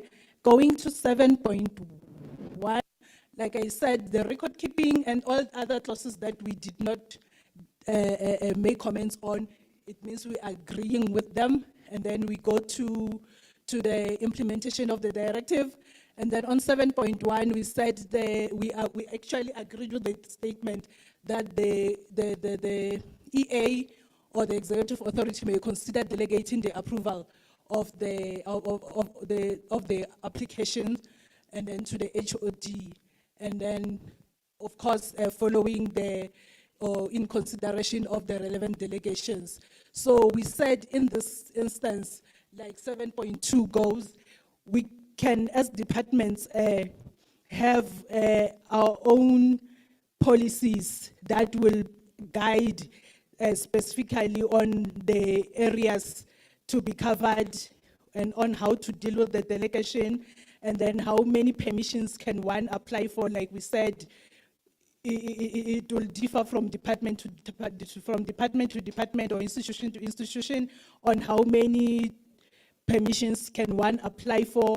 Also, it will also differ from case to case, because I may have one, but the kind of work that I'm doing may not permit me to have an extra permission, but one may have one, but the kind of work that they are doing can permit them. So that must be regulated in the policy. The policy must be able to guide. So we are agreeing with 7.1 and 7.2 on the adoption of the policy, just to manage the environment that we are working in. And then the new appointments and transfers, we propose that there be a kind of a probation or a cooling off period where one is appointed or transferred to a new unit with new roles, new environment, new agreement, instead of them transferring and immediately applying, because honestly, you would not know how the new environment is, if it's still gonna allow you and give you time to do extra remunerative work. So to allow fair processing and fair consideration of your application, we said this can also be dealt with in the policies as to for how long can one stay before they can apply for other remunerative work.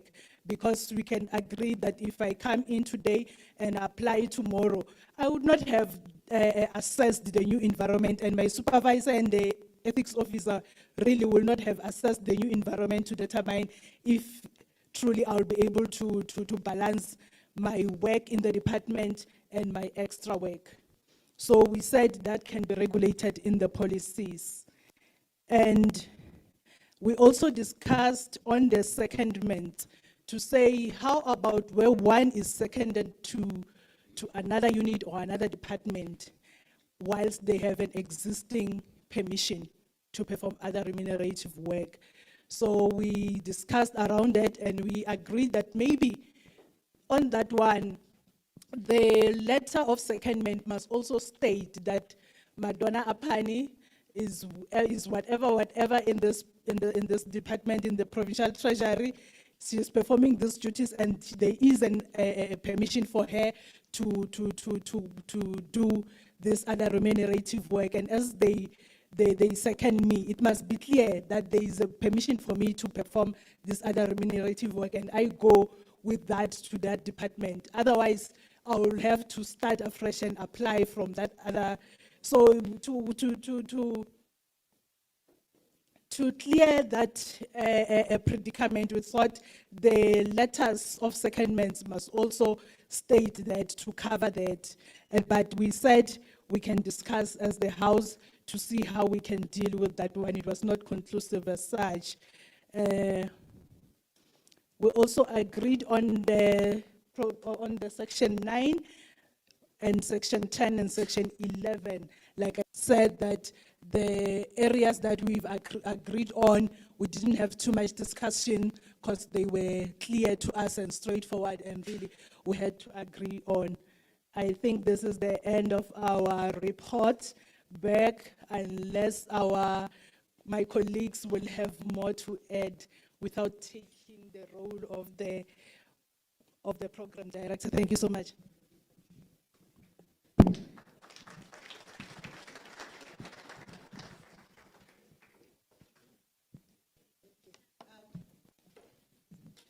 Thank you very much, Ms. Apane. Maybe just to disclose or to declare that she is one of the pieces of the puzzle that completes my team.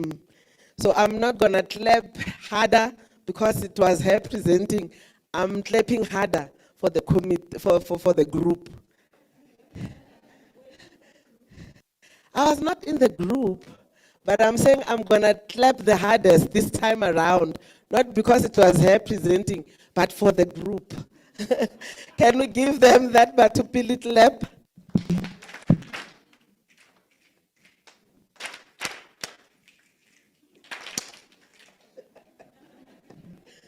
Okay, thank you very much, colleagues.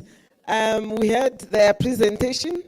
We are doing like slightly good on time if we can just try and manage that. So we now in the Q&A session, inputs, comments. We'll start with the floor as usual. I'll start with you this time around because the other time you could not have your opportunity. Can we please give him the mic? Then I've noted Sis Maria. And then okay, thank you.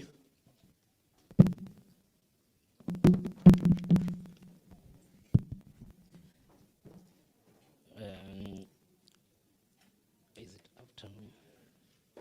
Afternoon, PD and colleagues. I just have comment and input all in one or all of the above. It's with regard to the 30-day that were being referred to. Is it 30 days including weekends or 30 working days? Because mathematically, if we are talking about 30 working days, it's 30 divided by 5, which gives us 6 weeks. Then if we are talking about the calendar of the 30 days, is 30 divided by 7, which is 28, which gives us 4 weeks. So we need to clarify that part. So are we talking about the 30 working days or 30 days in terms of the calendar? Thank you. Okay, thank you very much. I can still recall the letter from yesterday. Let the rightful people comment on that one. The 30 days working or Sis Maria? Okay, thanks, colleagues. I just have an input, especially when it comes to the signing part of it. As an employee, the supervisor, ethics officer, and the EA. We had an incident where our HODs have problems to say we're excluded in the process. And then at the end of the day, when there are maladministration or things are not going well, it's her who's supposed to come and charge. So those are the things that we said, no, we'll just discuss with the DPSA. When there are this kind of review, maybe we need to look into that and also check on what the act it says. Actually, it makes sense. And for ourselves to have an incident, fortunately, the ethics officer is me, I'm reporting to her. I'll take the file to the EA via her office so that she's aware to say what is happening. Because you know how politicians operate, even the staff there, they tend to be politicians. They'll just even take the certificate themselves, engage the employees, take the certificate to the employee, and when you follow it up, you'll just come and get the copies from your side. So that is the part of it to say, where do we locate those HODs in terms of this process? Because they're feeling that they're left out, but come the circumstances, they're needed to do that. And she said, I'm not going to institute that because I was excluded from the onset. So though that is an input that I wanted to make. Thank you.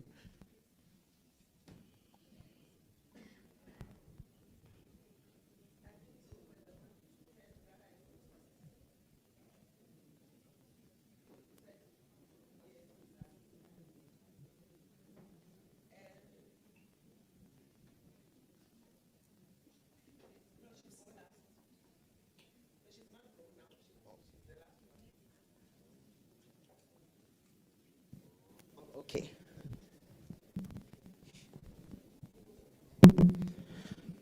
Okay, thank you, Program Director. If I heard correctly on the issue of transferring the application to the department that you might be employed, I will want to caution against that because the departments have a different dynamics. For example, I'll give with our department.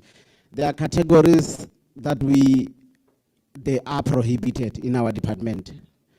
For example, the taxis, and I see in other departments, people are having taxis, they are allowed. Imagine having such a application and they transfer you to us. You are going to have a frustration. So I'll still support that when you are employed by the new employer, you start the application from the scratch. Thank you. Much. I've noted the lady here first, then Sir at the back, and then we'll cut the round for the floor, this floor, then move to the online. So it's Ceci there, and then there's a gentleman over there. Thank you, Main Chair. Can you hear me? Okay, so my question is based on what the speaker was talking about in terms of the transfer of an official. And we would like to, maybe, let me say, the officials that have previously gotten approval, and in instances where there's agreements in place, we have people that have indicated that they are lecturers, and we've granted them a permission to do, not we, but the, yes, they've been granted the permission. And then you get to a point where that person is being transferred to another department. There's agreements in place. There's financial obligations concerned. And I want to say that we don't want to be alienating people towards government. Is there no way that we can accommodate those things and say that a person can at least complete their term of employment or whatever that he or she may be engaged in? Because it almost seems as though it's either we say this and the official cannot, or the official cannot then consider another opposition because they may lose on the other opportunities that they have on the side. My second one is on objectivity of the final signatory, that would either be the delegated AO or the EA. So if we understand that there may be conflict, if there's tension between the person that's finally signing, despite the fact that maybe the ethics officers have recommended that it be signed or that it may be considered for approval, how do we ensure that objectivity remains, that nothing personal comes in? Is there a way that we can do requests by just including personal numbers and supervisors coming in and just signing or voicing out their approval without it being the face of not even a face, the name of a person being used, so that it gives room for that objectivity? Thank you. Thank you so much for that input. The last one, then we allow Sis Pleasure to respond. Well, thank you very much. My comment is on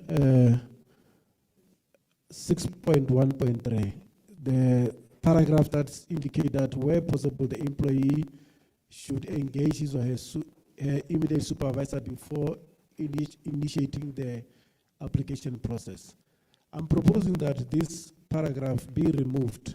Reason being, if you can look at the application form, it's very clear because you need to complete the form and submit it to your immediate supervisor. Immediate supervisor will get opportunity to look through the forms rather than discussing it with the supervisor verbally, because should he or she not agreeing, there is supposed to be some reasons. So I'm raising this because that may disadvantage the applicant or the employees.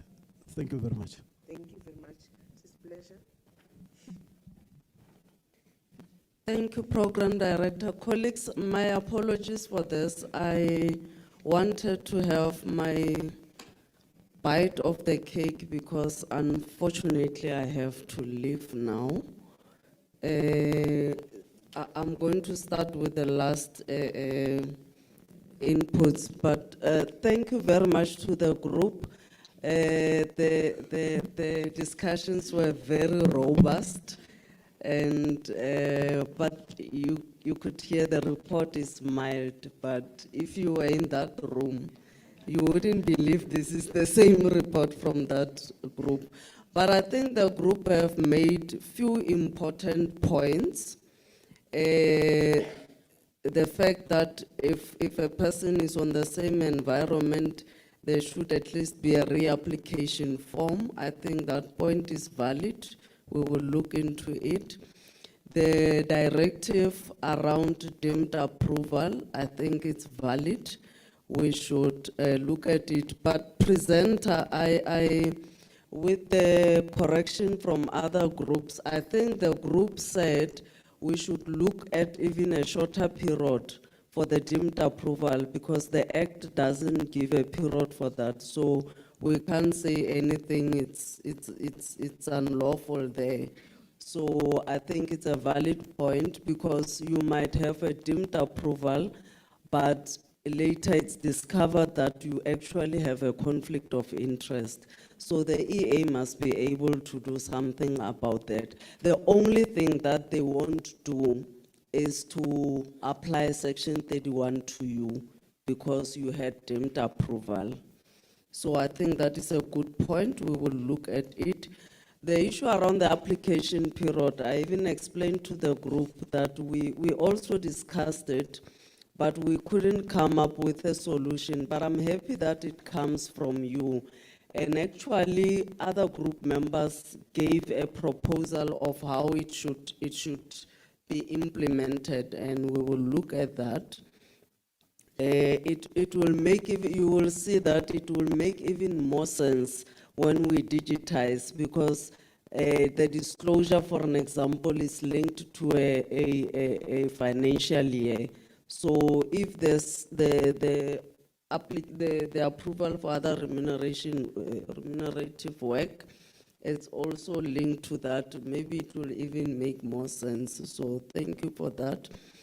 Okay. The issue of supervisor engagement, that's why we say may, where possible. I think it's the language says where possible. So whether the supervisor agrees with you or not, the application must move forward. It's not his or her decision whether you do other remunerative work or not. So he can support,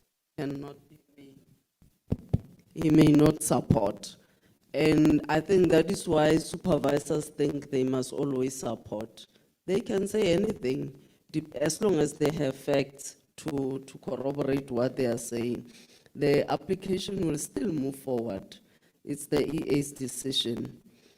The colleague who was talking about we are not included and the like, I'm not sure who we is, so it will be difficult to bring that to bring that proposal into the directive, because maybe I missed it, but it was we and them and the like.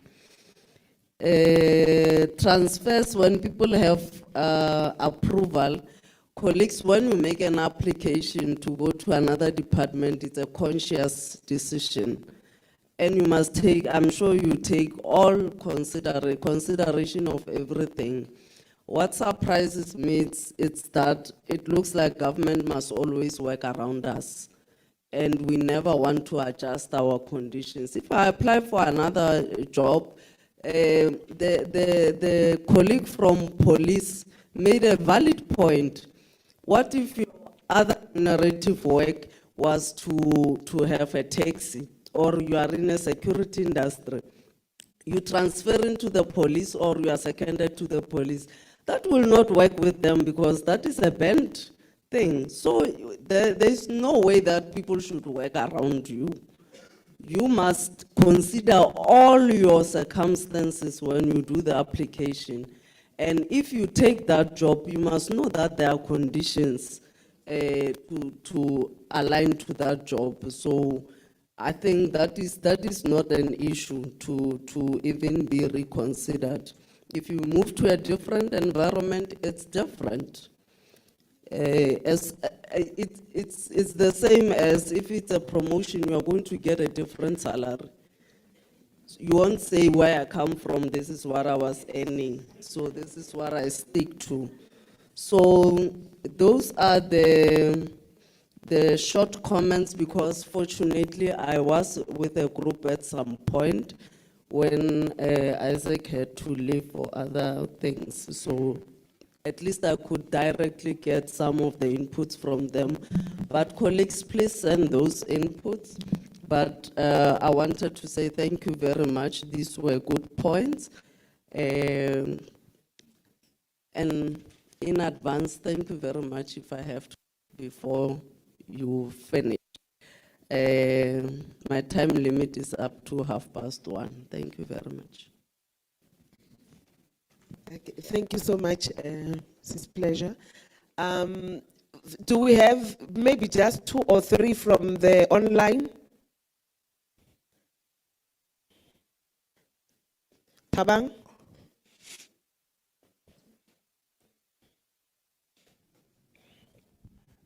Thanks, PD. We do have a hand from Guguletu. Guguletu, you can unmute and speak. Hello, good day. I hope you can hear me on your side. We can hear you loud and clear, ma'am. Continue. Thank you so much. And I'm welcoming all the inputs that I've been hearing. And I actually wish that I actually spoke, or participated in most of them.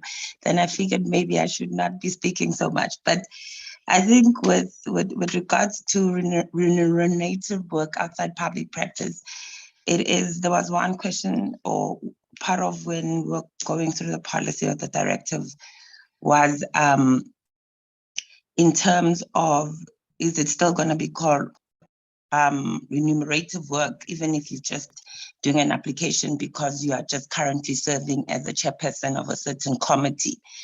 It still has to follow the same process.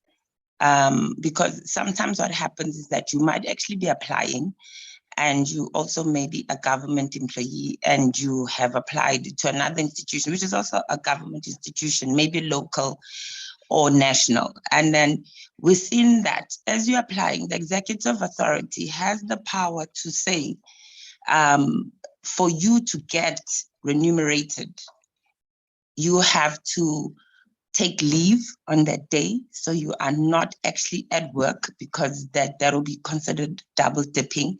You have to not make any resources of where you currently work, of the institution.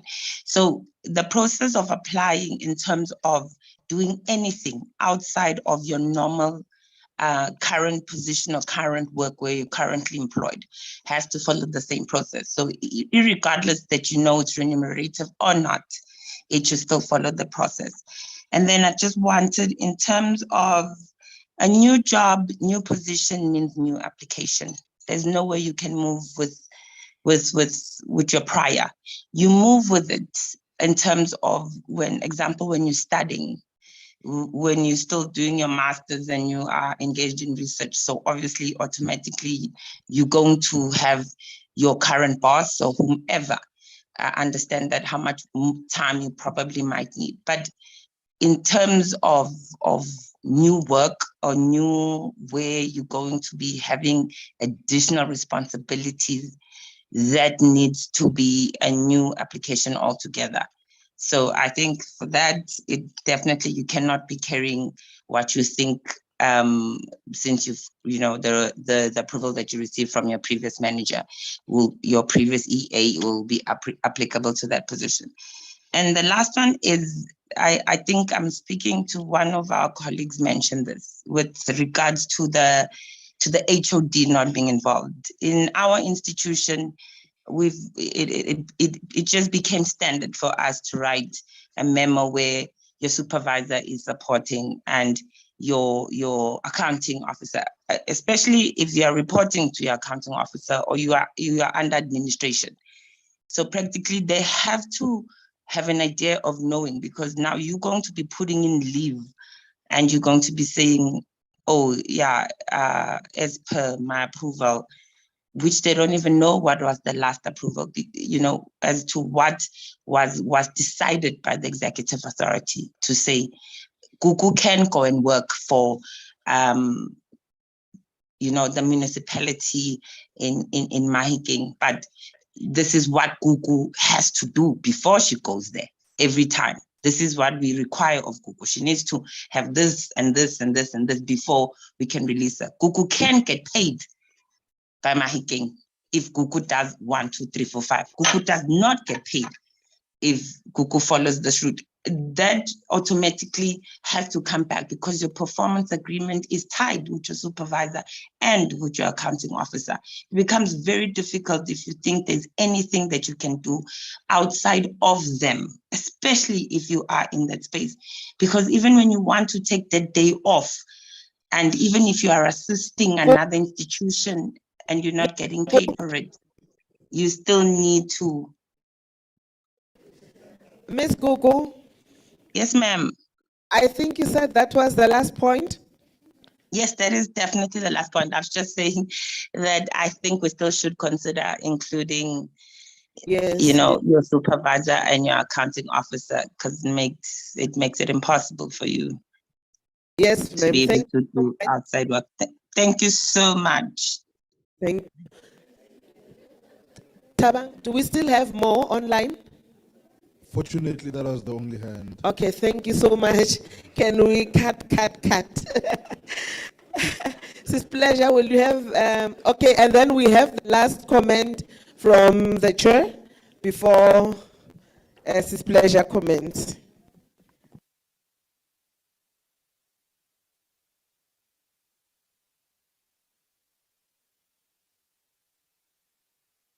Okay, thank you, Pleasure. I like the fact that you're automating the ORW. What I want to know is the institutions may have their own signing systems. Will that be aligned to that? Because we have something called the signing hub where documentation is signed. So I think let's just look at whether we can align it.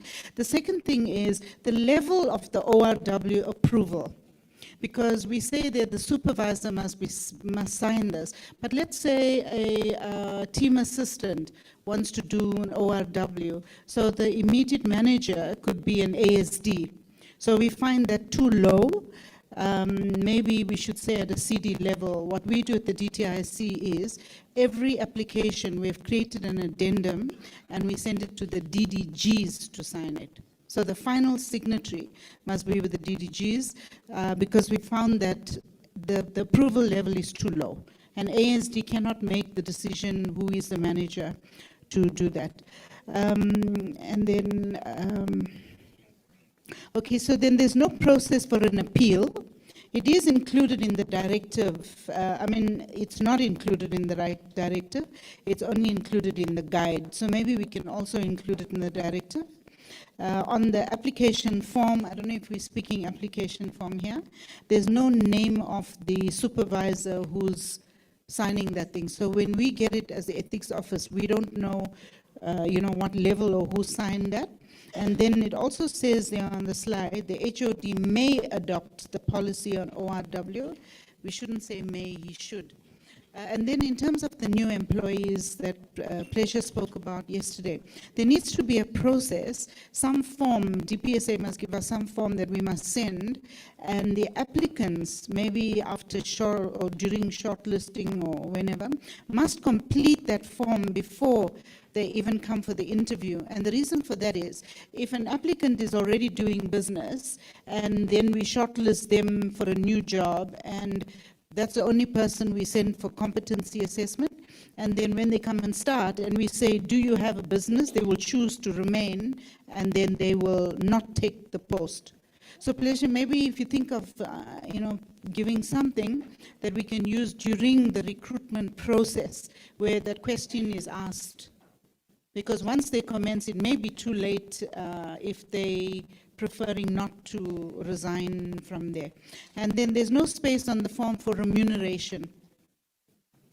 We need to put that in there. And then it also doesn't have the 6-month interview. You know the 6-month interview that we have to do for all applicants, it's not in the guide. Maybe we can just include it. There's some other small things I'll take up with Pleasure outside. Thank you very much, Chair. I think about 80% of the comments and questions that were asked, they were responded to by Sis Pleasure. Some of the questions were also highlighted as you were presenting now. The rest, I think, we'll take them to the template. And we are almost done, colleagues. Before we conclude, there's no event without an item there's no event without an item that is being rendered. Quickly, Tabang. So must I leave, Program Director? You don't want me to respond to the last ones? Oh, I thought you were. Have that. Okay, I luxury. think I'm going to choose what I respond to, because I think, as you say, others have been responded to, others are proposals, it's fine. Number one, we can use the application for other remunerative work to manage every other thing. It's specifically for other remunerative work.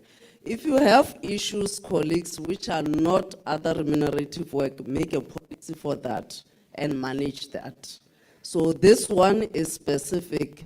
There must be work and remuneration. If you are volunteering in some other organization and you have a problem or a risk in the department regarding that, please make a policy and manage that. It's not going to be managed through the application for other remunerative work. That's one. The recruitment one, Salumi, the application form already has that provision. And that's why I'm saying when people apply for work, they already have made a decision and they have considered whatever. Let's not make as if we were so desperate we recruited them.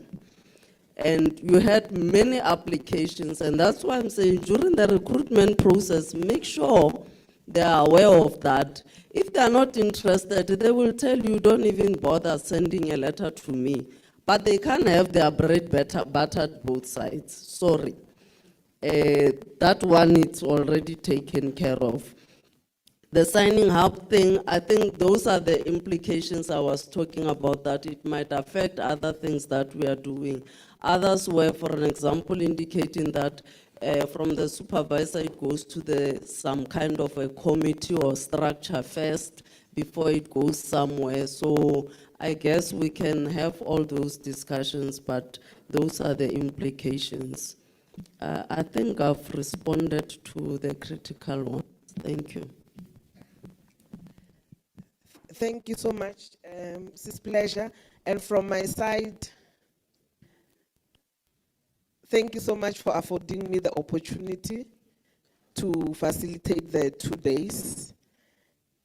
We'll see you next time. And then Tabang. Thank you, Program Director. Colleagues, we know that we have concluded, but what we want to do, we see that with the 2 days, what might have been long, our bodies might be stiff. So we want to request everyone to stand up. We're going to spell corruption using our body.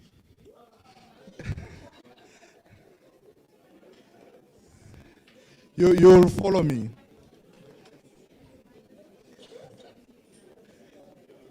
This will help to get the body ready for the food.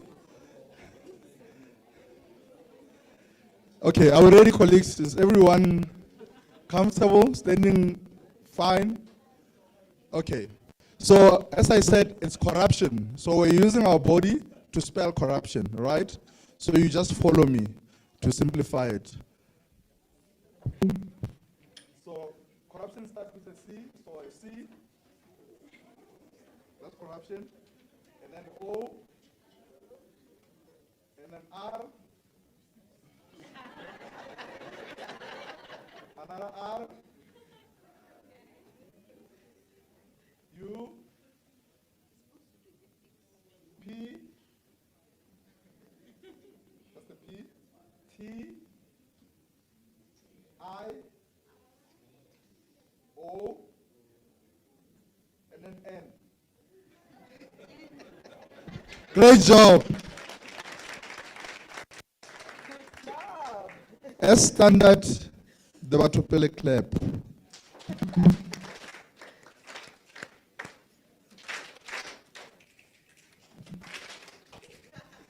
Thank you, Program Director. You're most welcome. We're almost done, colleagues. The next 5 minutes we're done. If we can just wrap up properly. I don't know from DPSA, do you have the last bite? You are not saying the vote of thanks. There's someone specifically assigned for that. Last word from you, Doctor.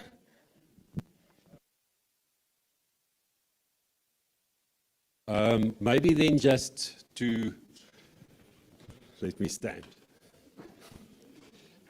Maybe then, before there's a vote of thanks, just from my side also to acknowledge your contribution this last, especially since yesterday afternoon, when we started with the program and we provided the DG with our agenda. She said, but what will you do? And we said, no, we know the ethics officers. There will be robust discussion and there will be a lot of inputs that come from you and from the floor. And one of the things that we pride ourselves on is we don't want to sit in an ivory tower and then give you a direction or a directive and determination and say, there you go. But ourselves, we don't have that practical feel that you have, where you sit in the situation and you know if it works or not. So I think this is a good balance between what you will experience on the floor, but also the art of policy making, because we need to also follow rules and regulations, and we need to also try and balance it that it's not too specific so that you kill the spirit of that department that's a bit advanced, but that you in any case balance it in such a way that everyone benefits from that. And I think that is what we achieved this last 2 days, is where we will come up then with something that will work for everyone. And it will not work 100% for everyone, but at least 80% for all of us. And I think that is what we need to agree and what we need to strive to.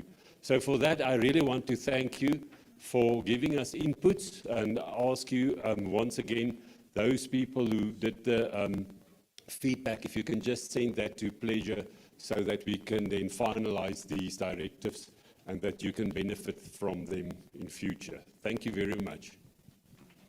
And an announcement from PSC.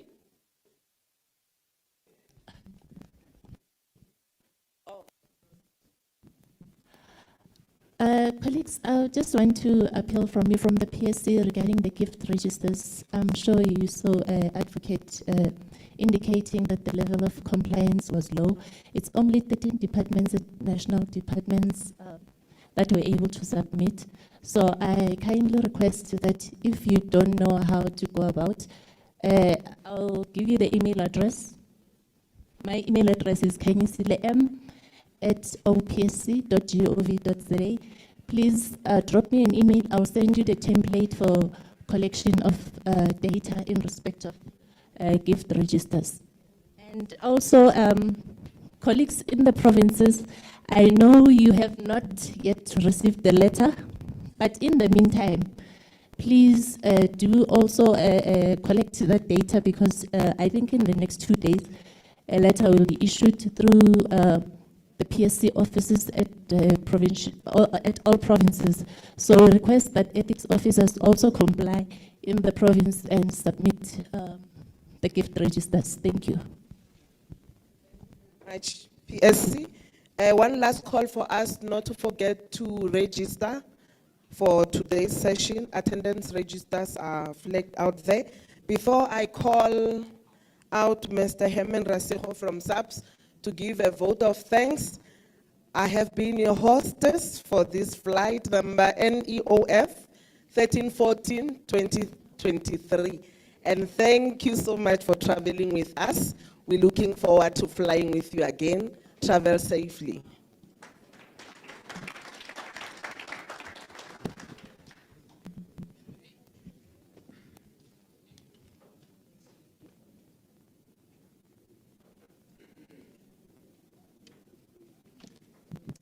Good afternoon, colleagues. I know it has been a long day. Yesterday, by this time, we already had our lunch. So today is a different day, but thank you for your patience. Like Dr. Solomon has said, the discussion was robust, so we won't complain about lunch. So thank you, Program Director. Mine is a very simple task to thank everyone who was here. But let me start by thanking the Honorable Deputy Minister and the DG in absentia, because they were bound to be here. Our chairperson, now we do have a chairperson, chairperson of the Ethics and Integrity Consultative Forum present. I deem it a great privilege to have been given this task to thank you on this occasion. Let me extend this opportunity to sincerely thank our invited guests, the Office of Public Service Commission. I see the advocate and Kanye and the team, they are still here. Ms. Mabua in absentia, I didn't see her today. The National Treasury and our important stakeholder, the Canadian government, for support, for always coming through. Let me also express my sincere appreciation to the foot soldiers of this event, the TAU team members and the communication team for making this happen. And very important to you ethics officers present here and those online for always honoring the invitation. I cannot thank everyone enough for the robust discussion that happened here in shaping and professionalizing this field and also strengthening the ethics and integrity program. Like the Public Service Commission said yesterday, playing that video of Nelson Mandela to say it is in our hands to change the world. I'm saying it is in our hands as ethics officers to change the public service to be better, to be ethical, so that we can be proud once again of being public servants. Thank you very much. Thank you.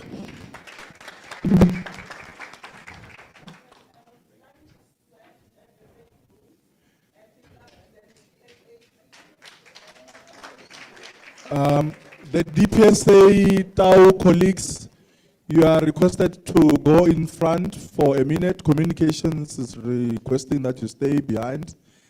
The DPSA Public Administration Ethics, Integrity and Disciplinary Technical Assistance Unit.